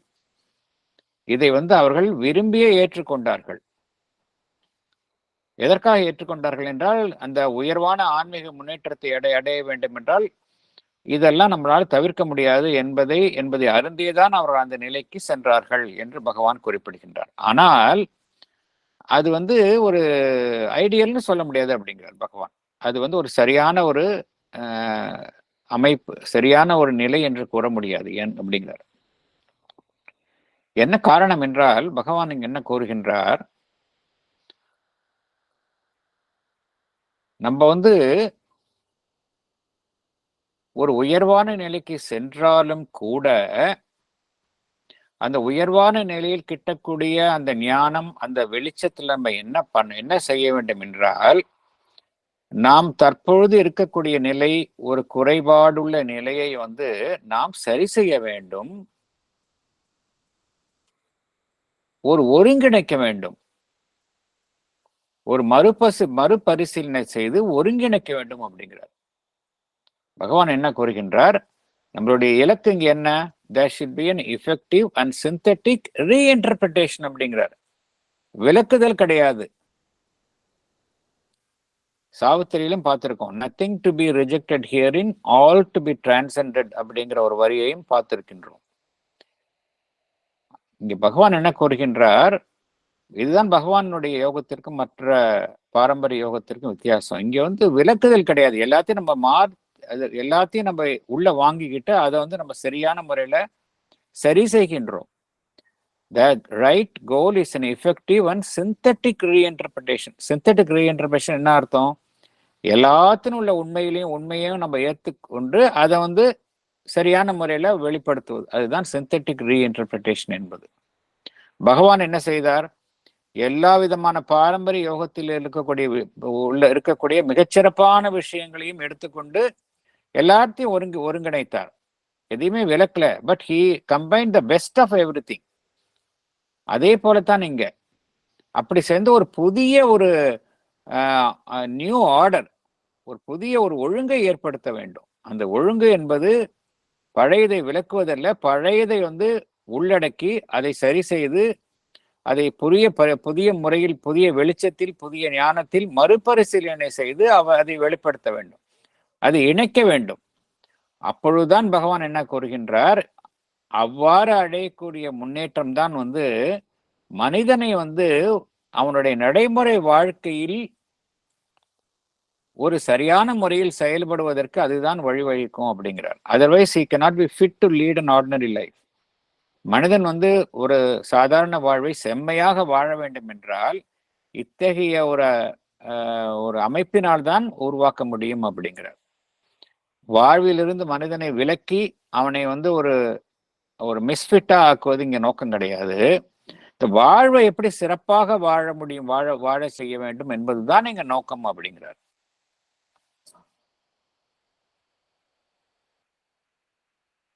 நெக்ஸ்ட் போலாம். நம்ம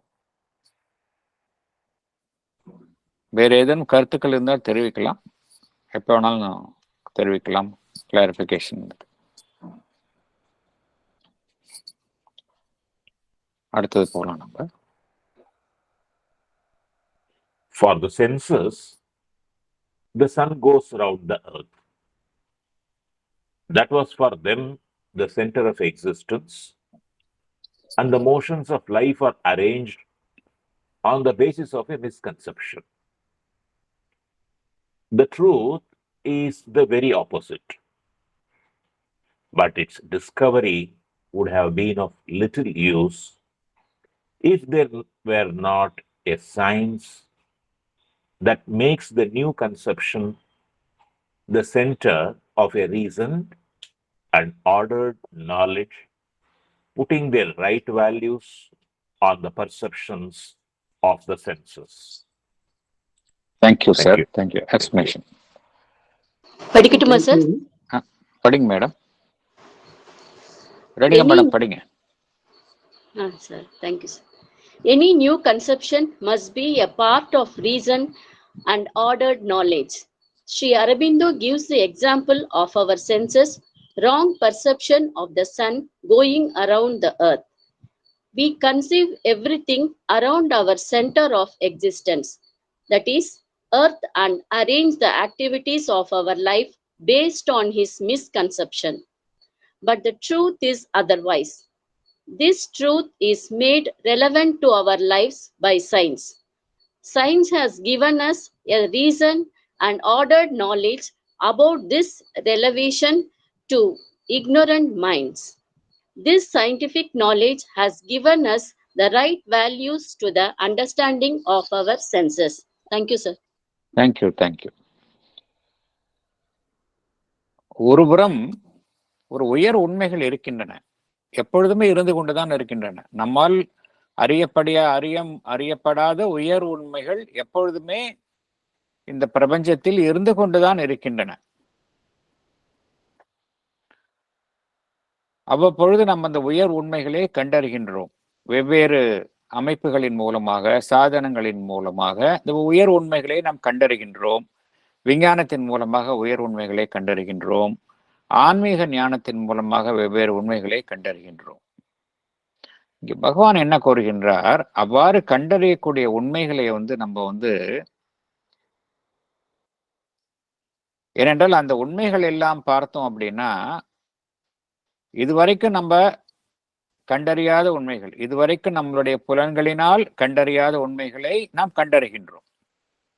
அவ்வாறு புதிய உண்மைகளை கண்டறியும் பொழுது என்ன செய்ய வேண்டும் என்றால், அந்த புதிய உண்மையை, புதிய ஞானத்தை அதை வைத்துக்கொண்டு தற்பொழுது நமக்கு கிடைக்கக்கூடிய ஞான அறிவையும் செயல்பாட்டையும் சரி செய்ய வேண்டும் அப்படிங்கிறார். நீங்க சரி அதை ரிலேட் பண்ணிக்கணும் அப்படிங்கிறார். ஏதாவது புதுசா கண்டுபிடிச்சோம்னா இப்ப என்ன இருக்குதோ அதோட ரிலேட் பண்ணிக்கிட்டு சரி செய்து கொள்ளுங்கள் அப்படிங்கிறார். டிஸ்கனெக்டடா இருக்கக்கூடாது அப்படிங்கிறார். இதற்கு உதாரணம், எல்லோருமே என்ன நினைத்து கொண்டிருந்தார்கள் இந்த கோப்பர்னிக்கஸ் அவர் கண்டுபிடிக்கிற வரைக்கும் பூமி சூரியன் தான் பூமியை சுற்றி கொண்டிருக்கின்றது என்று நினைத்தார்கள். பின்பு இந்த உண்மை அறியப்பட்டது. பூமிதான் சூரியனை சுற்றி கொண்டிருக்கின்றது என்கின்ற உண்மையை அறியப்பட்டது. இது உண்மை எப்பொழுதுமே இருக்கக்கூடிய உண்மைதான். அது புதுசா இந்த உண்மை என்பது எப்பொழுதுமே இருக்கக்கூடியது. மனிதனால் பிற்பாடுதான் அந்த உண்மை அறியப்படுகின்றது. இந்த உண்மை இந்த உண்மையை மனிதன் அறிந்து கொண்டவுடன்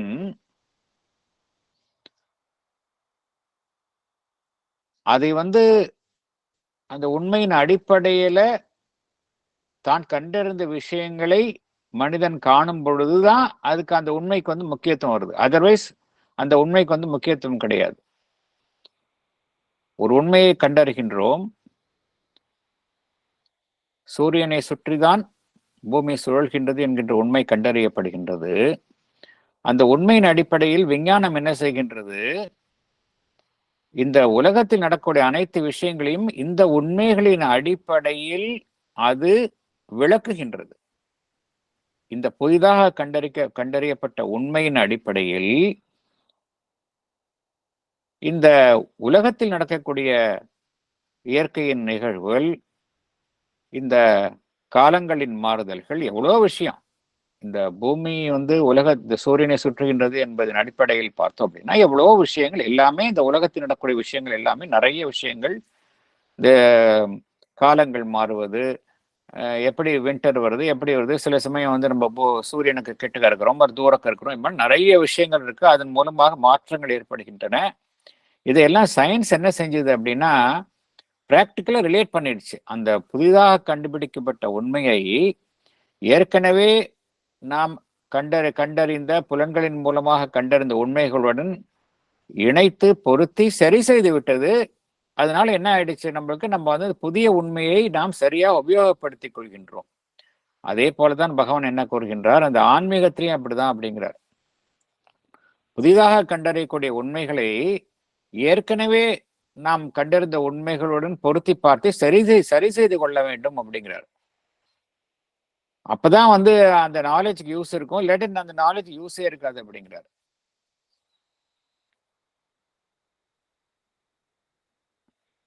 இது எப்படி எதற்காக கூறுகின்றார் என்றால் பகவான்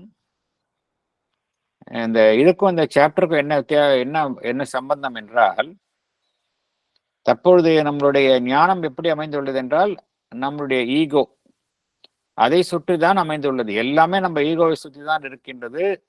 கடவுளையும் நம்மளுடைய ஈகோவை சுற்றி தான் அமைத்துள்ளோம். நம்மளுடைய பிரார்த்தனைகளுக்கு அவர் பதில் சொல்ல வேண்டும், என்னுடைய விருப்ப வெறுப்புகளுக்கு அவர் செவிசாய்க்க வேண்டும். இப்படின்னு நம்ம என்ன பண்ணிட்டோம், நம்ம we have centered our ego. என்னுடைய வாழ்வு, என்னுடைய தேவைகள், என்னுடைய ஆசைகள், இதை சுற்றி அந்த கடவுளை நான் அமைத்துக் கொள்கின்றேன். அதற்கு பதிலாக எது சரியான ஒரு கண்ணோட்டம் என்றால், டிவைன் நான் சென்டர், அதை சுற்றிதான் மற்ற அமைப்புகள் இருப்பது. டிவைனை சென்டரா வச்சு மற்ற அமைப்புகளை புறத்தில்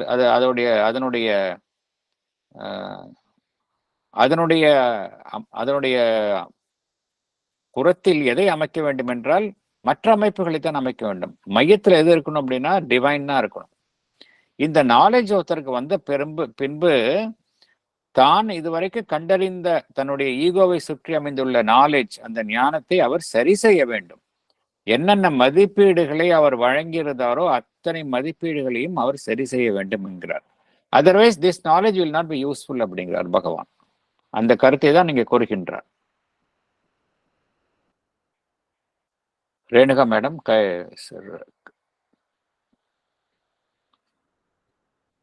உங்க ஹேண்ட் ரைஸ் ஆயிருக்கு.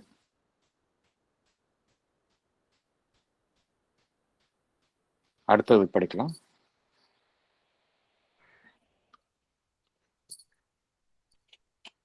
So also, for the mental consciousness, God moves around the personal ego, and all his works and ways are brought to the judgment of our egoistic sensations, emotions, and conceptions, and are there given values and interpretations, which, though a perversion and inversion of the truth of things, are yet useful and practically sufficient in a certain development of human life and progress. They are a rough practical systemization of our experience of things, valid so long as we dwell in a certain order of ideas and activities. But they do not represent the last and highest state of human life and knowledge. Truth is the path and not the falsehood.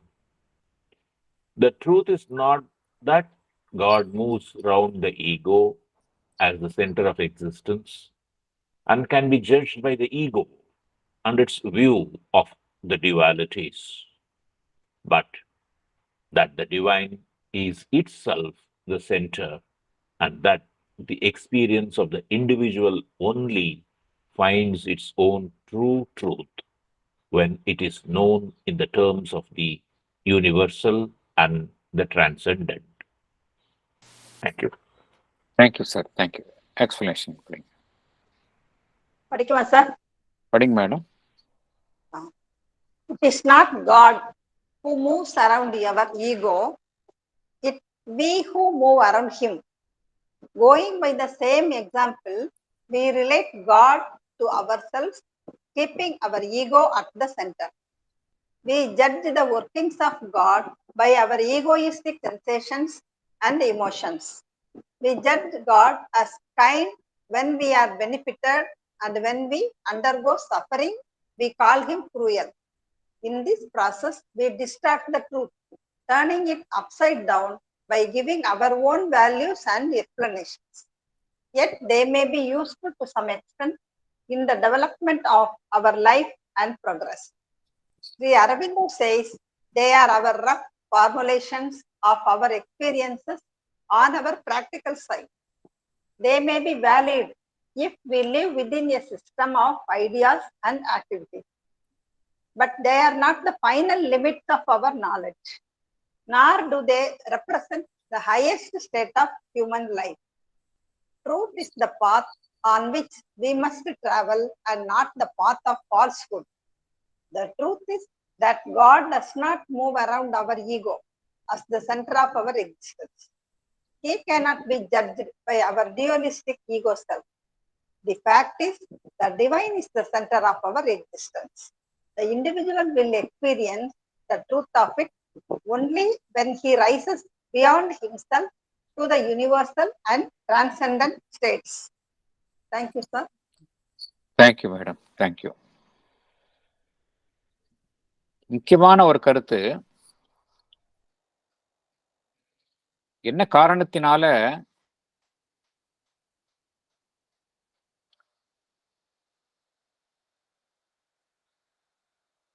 இந்த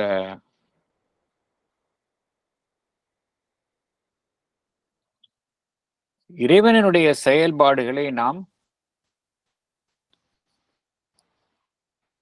கணிக்கின்றோம். எல்லா விதமான இறைவனுடைய செயல்பாடுகளையும் நாம் கணிக்கின்றோம்.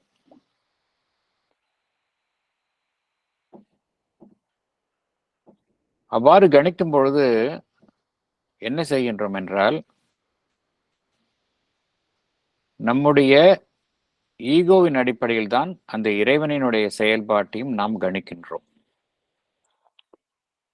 நம்முடைய egoistic sensations and emotions இவைகள் தான் அந்த இறைவனுடைய செயல்பாடுகளை கணிப்பதற்கும், இறைவனுடைய செயல்பாடுகளை இதன் அடிப்படையில் தான் நாம் எடை போடுகின்றோம்.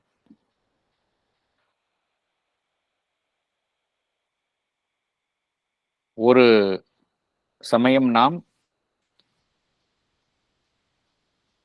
நன்மை அடைகின்றோம், அந்த சமயம் நாம் இறைவனை போற்றுகின்றோம். மறுசமயம் தீமையை துன்பம் அடையும் பொழுது அந்த இறைவனை நாம் நிந்திக்கின்றோம்.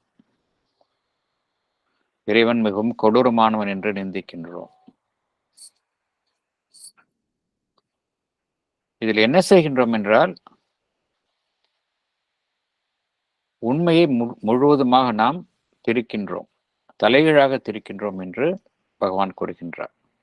ஏனென்றால் நாம் வழங்குவது எல்லாமே நம்முடைய சொந்த மதிப்பீடுகள், நம்முடைய விளக்கங்கள், அதைத்தான் நாம் வழங்குகின்றோம் இறைவனின் செயல்பாடுகளில்.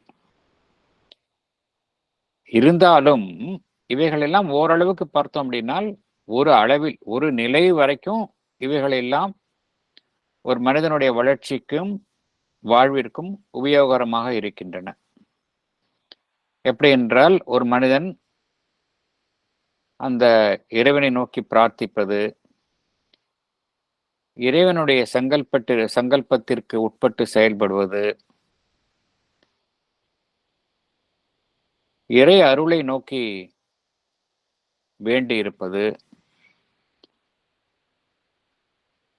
அந்த இறை அருளின் அந்த பரிபூரணம் அதற்கு ஒப்ப நம்மை சரி செய்து கொள்வது, இந்த நிலையில இதெல்லாம் அவசியம். அந்த இறைவனை நம்மோடு ஒப்பிட்டு அந்த ஒரு பெஞ்ச்மார்க் பண்ணி வாழ்வது என்பது ஒரு நிலையில இது தப்பு இல்லை அப்படிங்கிறார். ஆனால் எதை உணர வேண்டும் என்றால், இது ஒரு இறுதியான அமைப்பு கிடையாது.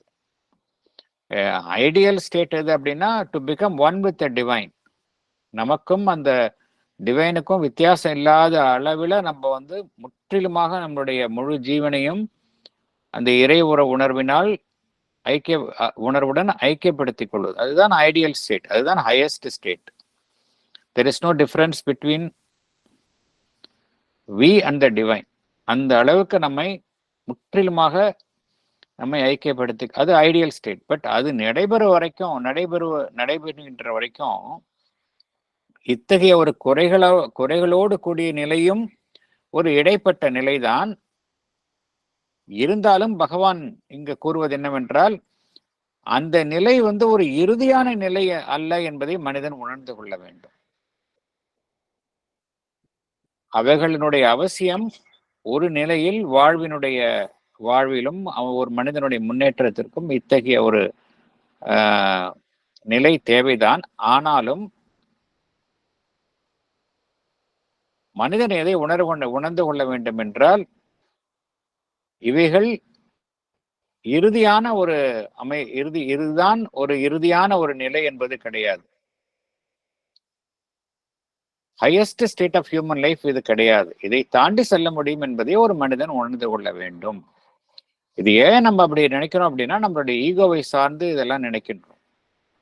இது ஒரு காலகட்டத்தில் தேவைப்படுகின்றது நமக்கு. ஆனால் இதை கடந்து செல்ல வேண்டும், அதுதான் பகவான் இங்கு குறிப்பிடுகின்றார். This is not the end அப்படிங்கிறார். They are not the final limits of our knowledge அப்படிங்கிறார். They are not the highest state of human life அப்படிங்கிறார். யூ கேன் கிராஜுவேட், ஹையர் லெவலுக்கு போகலாம் அப்படிங்கிறார்.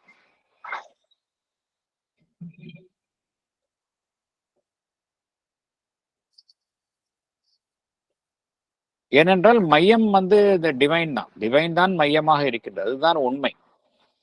டிவைனை நம்மளுடைய ஈகோவின் அடிப்படையில் ஜட்ஜ் பண்ண முடியாது. இந்த உண்மையை ஒருவர் எப்பொழுது உணர முடியும் என்றால், the man must rise beyond his individual state. Cosmic level, அதையும் கடந்த நிலைக்கு செல்லும் பொழுது இந்த உண்மையை ஒருவர் உணர்ந்து கொள்ள முடியும். இந்த காட் என்பதை ஒரு பிரபஞ்சத்திற்கு அப்பாற்பட்ட சக்தியாக நினைப்பது தவறு என்பதை பகவான் மீண்டும் மீண்டும் கூறுகின்றார். God is not an extra cosmic personality. He is one with everything that is present in the universe. He is not apart from the universe. அப்படி இருக்கும்பொழுது எப்படி நம்ம ஈகோவின் அடிப்படையில இப்போ நம்ம வந்து டிவைனை வந்து நம்ம ஜட்ஜ் பண்ண முடியும் இல்லையா? அதைத்தான் பகவான் இங்கே கோரிக்கின்றார். அது எப்பொழுது அந்த ஞானம் வரும் அப்படின்னா, the individual has to expand his consciousness. He has to rise beyond his individual consciousness to the universal and to the transcendent. அது வந்து ஐடியல் ஸ்டேட்.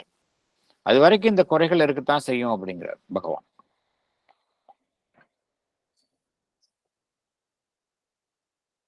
அடுத்தது போலாம் நம்ம.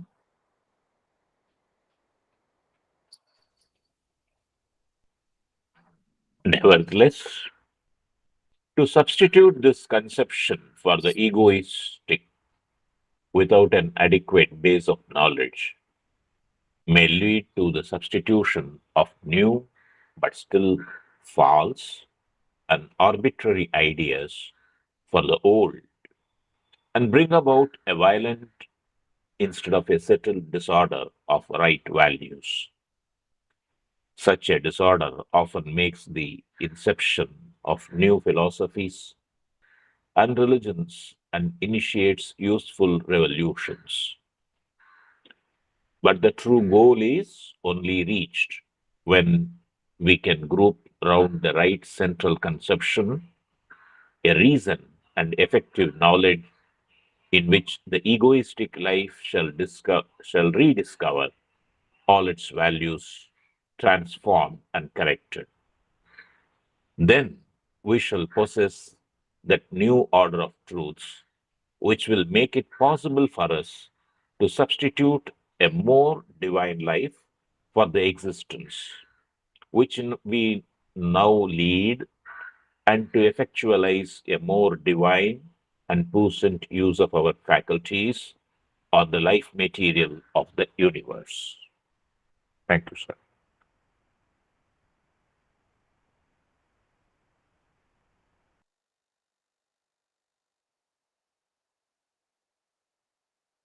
எக்ஸ்பிளனேஷன் படிங்க. Thank you sir. எக்ஸ்பிளனேஷன் படிங்க. சார் படிக்கட்டுங்களா? படிங்க madam. A recent and effective knowledge must correct the valued of our egoist life. The values must correct the values. தப்பாயிடுச்சு வேல்யூடுன்னு. Must correct the values of a egoistic life. ஓகேங்க sir. Thank you sir. A recent and effective knowledge must correct the values of our egoistic life. The egocentric conception of God must be substituted by divine-centric existence. Sri Aurobindo says this substitution must be done with an adequate base of knowledge. Without this knowledge, we will only substitute old with false and random choice of ideas. This will only lead us to a violent disorder in an already settled disorders. We have seen in the history of mankind that such disorders paved way for new philosophies, religions, and revolutions in the society. But the true goal is reached only when the values of the egoistic self are transformed and corrected. Sri Aurobindo says this can be done only by a recent and effective knowledge. Such knowledge must be formed round the right central conception. Then we shall possess the new order of truths. This new order will make it possible to substitute a divine life for our present existence. Not only that, it will enable us to make a more divine and powerful use of our faculties on the life material of the world. Thank you, sir.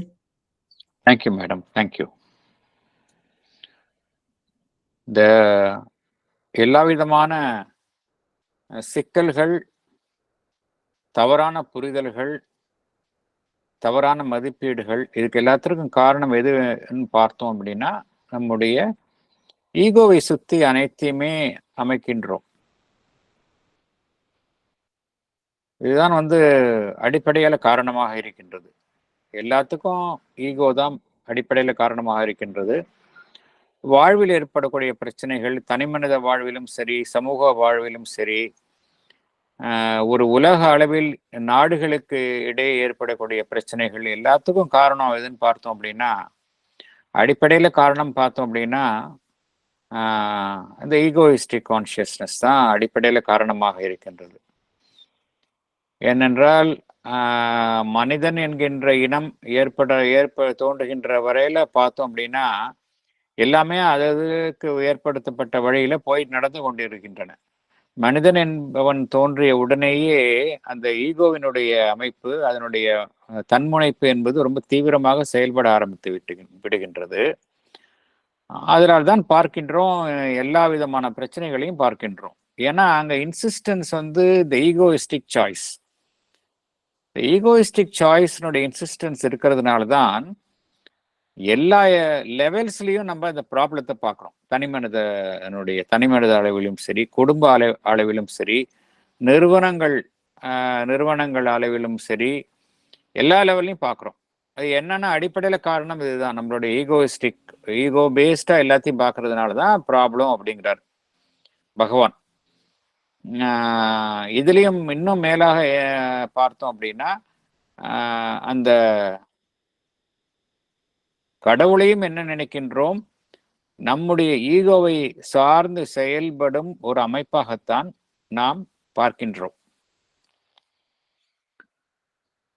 ஆகையால என்ன செய்ய வேண்டும், இந்த ஈகோவை சார்ந்து இல்லாமல், ஈகோவை சார்ந்த உணர்வு நிலையின் அடிப்படையில் இல்லாமல் வேறொரு அமைப்பின் அடிப்படையில மாற்றணும். இது நம்ம எல்லாரும் புரிந்து கொள்கின்றோம்.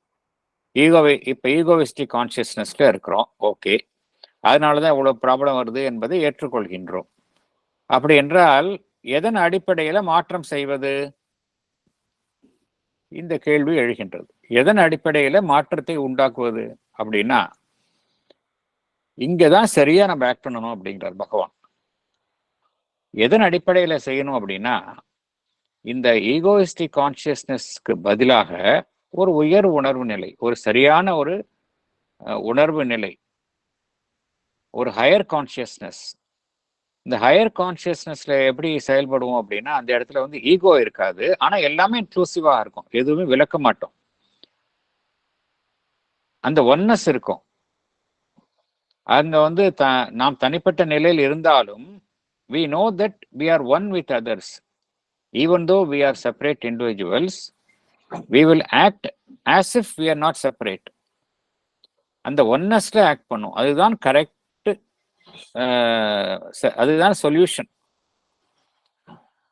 அது நிகழ்கின்ற வரைக்கும் நாம் தவறான ஒரு வழிகளை நாம் இதற்காக கையாள முடியாது அப்படிங்கிறார். சரி, ஈகோ வேண்டாம் அப்படின்னா, ஈகோவுக்கு பதிலாக வேறொரு அமைப்பை கொண்டு வரலாமா அப்படின்னா அது தப்பு அப்படிங்கிறார். ஒரு புதிய மதத்தினையோ, ஏன்னா அங்க புதிய மதம்னால எப்படி ஆயிடுது அப்படின்னா, வேற ஒரு ஒரு ஒட்டுமொத்தமான அமைப்பை கொண்டு வருகின்றோம், ஒரு ஆர்கனைசேஷனை கொண்டு வருகின்றோம். அங்க புதிய மதம், புதிய தத்துவ ரீதியான அமைப்புகள், பிலசாபிக்கல் சிஸ்டம்ஸ், இதெல்லாம் நம்ம இதை சப்ஸ்டிடியூட் பண்ணணும் அப்படிங்கிறதுக்காக வேறொரு அமைப்பை நாடுகின்றோம். இதுல என்ன நடைபெறுகின்றது, எதுக்காக பகவான் கூறுகின்றார் என்றால், இந்த ப்ராசஸ்ல மனிதன் வந்து இந்த ஃபர்ஸ்ட் சாப்டர்லேயே பார்த்தோம், ஹியூமன் ஆஸ்பிரேஷன் செயல்படுகின்றது என்பதை பார்த்தோம். ஹியூமன் ஆஸ்பிரேஷன்ஸ் வந்து என்னதான் தோல்விகளை சந்தித்தாலும் மீண்டும் மீண்டும் அந்த உண்மையான விஷயங்களை நோக்கித்தான் மனம் செல்கின்றது அப்படிங்கிறதை பார்த்தோம். ஹியூமன் ஆஸ்பிரேஷன் அவ்வாறு தான் செயல்படுகின்றது. உண்மை, ஒளி, அந்த மரணமில்லா வாழ்வு, ஆனந்தம், இந்த விஷயங்களைத்தான் மனிதனுடைய அந்த ஆர்வம் அதை நோக்கித்தான் செயல்பட்டு கொண்டிருக்கின்றது என்பதை பார்த்தோம். இந்த செயல்பாட்டுல இடைப்பட்ட நிலையில் என்ன நடைபெறுகின்றது, மனிதன் இந்த ஈகோவை விட்டு, ஈகோவுக்கு பதிலாக வேறொரு நிலையை, வேறொரு உணர்வு நிலையை இங்க கொண்டு வர வேண்டும் என்றால் அது சரியான அமைப்பாக இருக்கணும் அப்படிங்கிறாரு. அது சரியான அமைப்பாக இல்லைன்னா என்ன நடைபெறும் என்றால், வேறொரு அமைப்பை கொண்டு வருவோம். அது என்ன ஆகும்னா, it will create more confusion அப்படிங்கிறார். ஒரு புதிய மதத்தினை உருவாக்குவதோ, ஏன்னா தனி மனிதன் வந்து என்ன நினைக்கின்றான், தன்னை கடந்து செல்ல வேண்டும் என்று நினைக்கின்றான். ஒரு ஒட்டுமொத்த அமைப்பை நாட வேண்டும் என்று நினைக்கின்றான். அந்த அமைப்பு ஒரு மதமாகவோ ஒரு புதிய தத்துவ ரீதியான தத்துவங்களின் மூலமாகவோ இல்ல வேறொரு அமைப்பாகவோ அமையும் பொழுது என்ன நடைபெறுகின்றது என்றால், நோ டவுட் அது என்ன செய்யும், இருக்கிற ஆல்ரெடி எஸ்டாப்ளிஷ்ட் ஆர்டர் அது என்னதான் குறையுள்ளதாக இருந்தாலும் அது என்ன பண்ணும், அது it creates a violent disruption. என்ன பண்ணும் அது, it creates a violent disruption. ஒன்று ஏற்கனவே செயல்பட்டு கொண்டிருக்கின்றது, அது குறைபட்ட அளவில் செயல்பட்டாலும் அது ஓரளவு அது செட்டில் ஆயிடுச்சு, ஆல்ரெடி செட்டில்டு. அதனாலதான் பகவான் என்ன கூறுகின்றார், செட்டில்டு டிசார்டர் அப்படிங்கிறார் Bhagavan. Settled disorder of right values அப்படிங்கிறார். அது ரைட் வேல்யூஸ் இல்ல, செட்டில்டு டிசார்டர்னா என்ன அர்த்தம், ஒரு நல்ல விஷயம் இருக்கு, அது டிசார்டர்ல இருக்கு, அது ஆல்ரெடி செட்டில் ஆயிடுச்சு. அதுக்கு பதிலாக ஒரு வயலண்டா ஒன்றை மாற்றும் பொழுது இன்னும் குழப்பம்தான் வரும் அப்படிங்கிறார். அதனால பகவான் இங்கு கூறுவது என்னவென்றால், இதிலிருந்து அடுத்த ஒரு புதிய மாற்றத்தை கொண்டு வர வேண்டும் என்றால் அது சரியான முறையில் அமைக்கணும் அப்படிங்கிறார். சரியான முறையில் அமையல அப்படின்னா it will create more confusion அப்படிங்கிறார். அது எதன் அடிப்படையில் அமைய வேண்டும் என்றால், ஒரு சரியான ஒரு ஞானம், ரீசன்ட் அண்ட் இஃபெக்டிவ் நாலேஜ் அப்படிங்கிறார். Recent and effective knowledge. அது ரீசன்ட் அண்ட் இஃபெக்டிவ் நாலேஜ்னா எது அப்படின்னா, அது it is a knowledge which is beyond mind.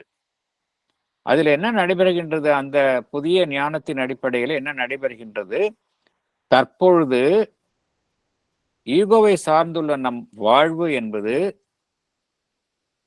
அது குறித்த மதிப்பீடுகள் அந்த உயர் ஞானத்தின் வெளிச்சத்தில் மாற்றம் செய்யப்படும், சரி செய்யப்படும். இதுதான் செய்ய வேண்டும் அப்படிங்கிறார்.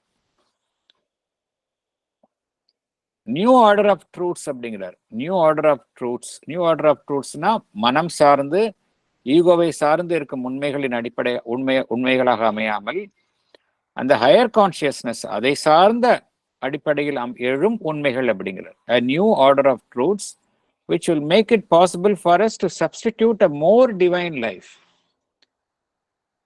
for the existence which we now lead அப்படிங்கிறார். இப்பொழுது வாழக்கூடிய வாழ்க்கை எப்படி இருக்கு, எல்லாமே ஈகோவை சார்ந்து இருக்கின்றது. It is not a divine life. அதனால் தான் நம்மளுடைய வாழ்வில் இவ்வளவு பிரச்சனை இருக்கின்றது. டிவைன் லைஃபை மாறும் பொழுது அங்க ஒன்னஸ் வரும், அங்க ஈகோவே இருக்காது, கம்ப்ளீட்டா ஈகோ இருக்காது, தேர் வில் பி ஒன்னஸ். அதுதான் வரும். அது அதன் அடிப்படையில் தான் ஒரு புதிய ஒரு ஒழுங்கு அங்க ஏற்படும் அப்படிங்கிறார். New order of truths. அது என்ன செய்யும், நாம் இப்பொழுது வாழக்கூடிய வாழ்வை ஈகோவை சார்ந்து வாழக்கூடிய வாழ்விற்கு பதிலாக இந்த டிவைன் லைஃப், இறைவனை சார்ந்திருக்கும் அந்த பரம்பொருளை சார்ந்திருக்கும் வாழ்வாக அது மாற்றும் அப்படிங்கிறார். அது என்ன செய்யும், மேலும் என்ன செய்யும், பகவான் என்ன கூறுகின்றார், which we now and to effectualize a more divine and puissant use of our faculties and the life material of the universe அப்படிங்கிறார். இப்ப எப்படி நம்மளுடைய திறமைகளை உபயோகித்துக் கொண்டிருக்கின்றோம் என்றால், ஒரு எல்லைக்குட்பட்ட நிலையில், ஒரு அறியாமையில், எல்லாமே இக்னோரன்ஸ்ல இருக்கு, செல்ஃப் லிமிட்டேஷன் இருக்கு. அந்த நிலையில் தான் நாம் வாழ்வை இந்த பிரபஞ்சத்தில் வாழ்ந்து கொண்டிருக்கின்றோம். ஆனால் அந்த புதிய வெளிச்சத்தில் புதிய உணர்வு நிலையில் வாழும் பொழுது எப்படி நம்முடைய வாழ்வு மாறிவிடும் என்றால், it will be a more divine life. Instead of being a ego-centered life, it will be a more divine life அப்படிங்கிறார். அப்புறம் puissant use of our faculties அப்படின்னா, நம்மளுடைய ஃபேக்கல்டிஸ், நம்மளுடைய திறமைகள் எல்லாம் இப்ப எப்படி இருக்கின்றது, எல்லாமே ஒரு எல்லைக்குட்பட்ட நிலையில் செயல்படுகின்றது. எல்லாமே லிமிடேஷன்ஸ் தான் இருக்கு, அறியாமையில் இருக்கின்றது. அந்த நிலையில puissant use அப்படின்னு என்ன அர்த்தம் அப்படின்னா, வெரி பவர்ஃபுல். அதனுடைய ஒவ்வொரு ஃபேக்கல்ட்டியும் ஒவ்வொரு திறமைகளையும் நம்மால முழுமையாக செயல்படுத்த முடியும். எல்லாமே மனம் என்பது அந்த நிலையில ஃபுல்ஃபில்டா இருக்கும், வாழ்வு ஃபுல்ஃபில்டா இருக்கும், மேட்டர் ஃபுல்ஃபில்டா இருக்கும். So we will be able to lead a more fulfilled life அப்படிங்கிறார். இது எப்பொழுது சாத்தியம் என்றால், நம்ம ஒரு சரியான முறையில, சரியான ஞானத்தின் அடிப்படையில நம்ம இந்த மாறுதலை செய்ய வேண்டும்.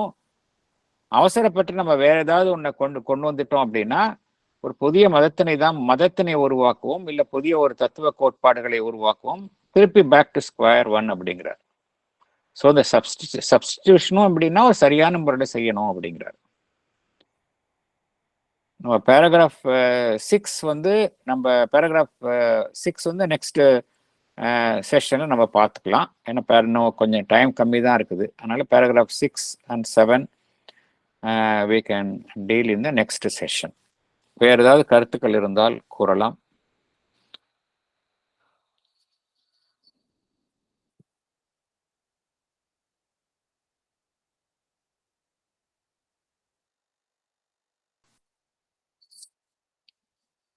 வேறு எதுவும் கருத்துக்கள் பகிர்ந்து கொள்வதற்கு இல்லை என்றால் நம்ம செஷனை முடித்துக் கொள்ளலாம்.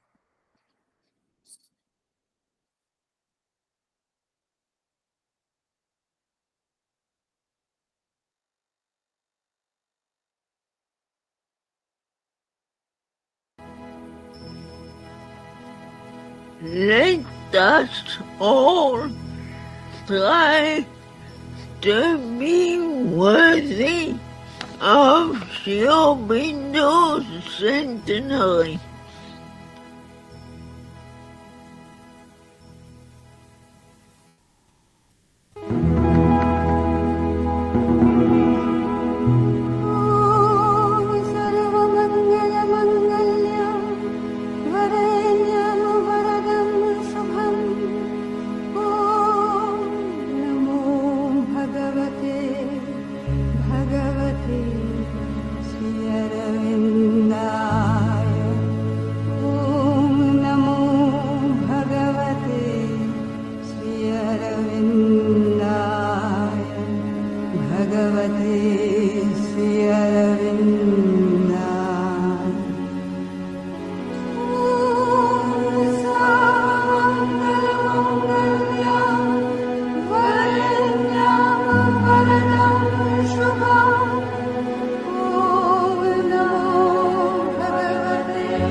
பகவானுக்கும் அன்னைக்கும் நன்றி, அனைவருக்கும் நன்றி.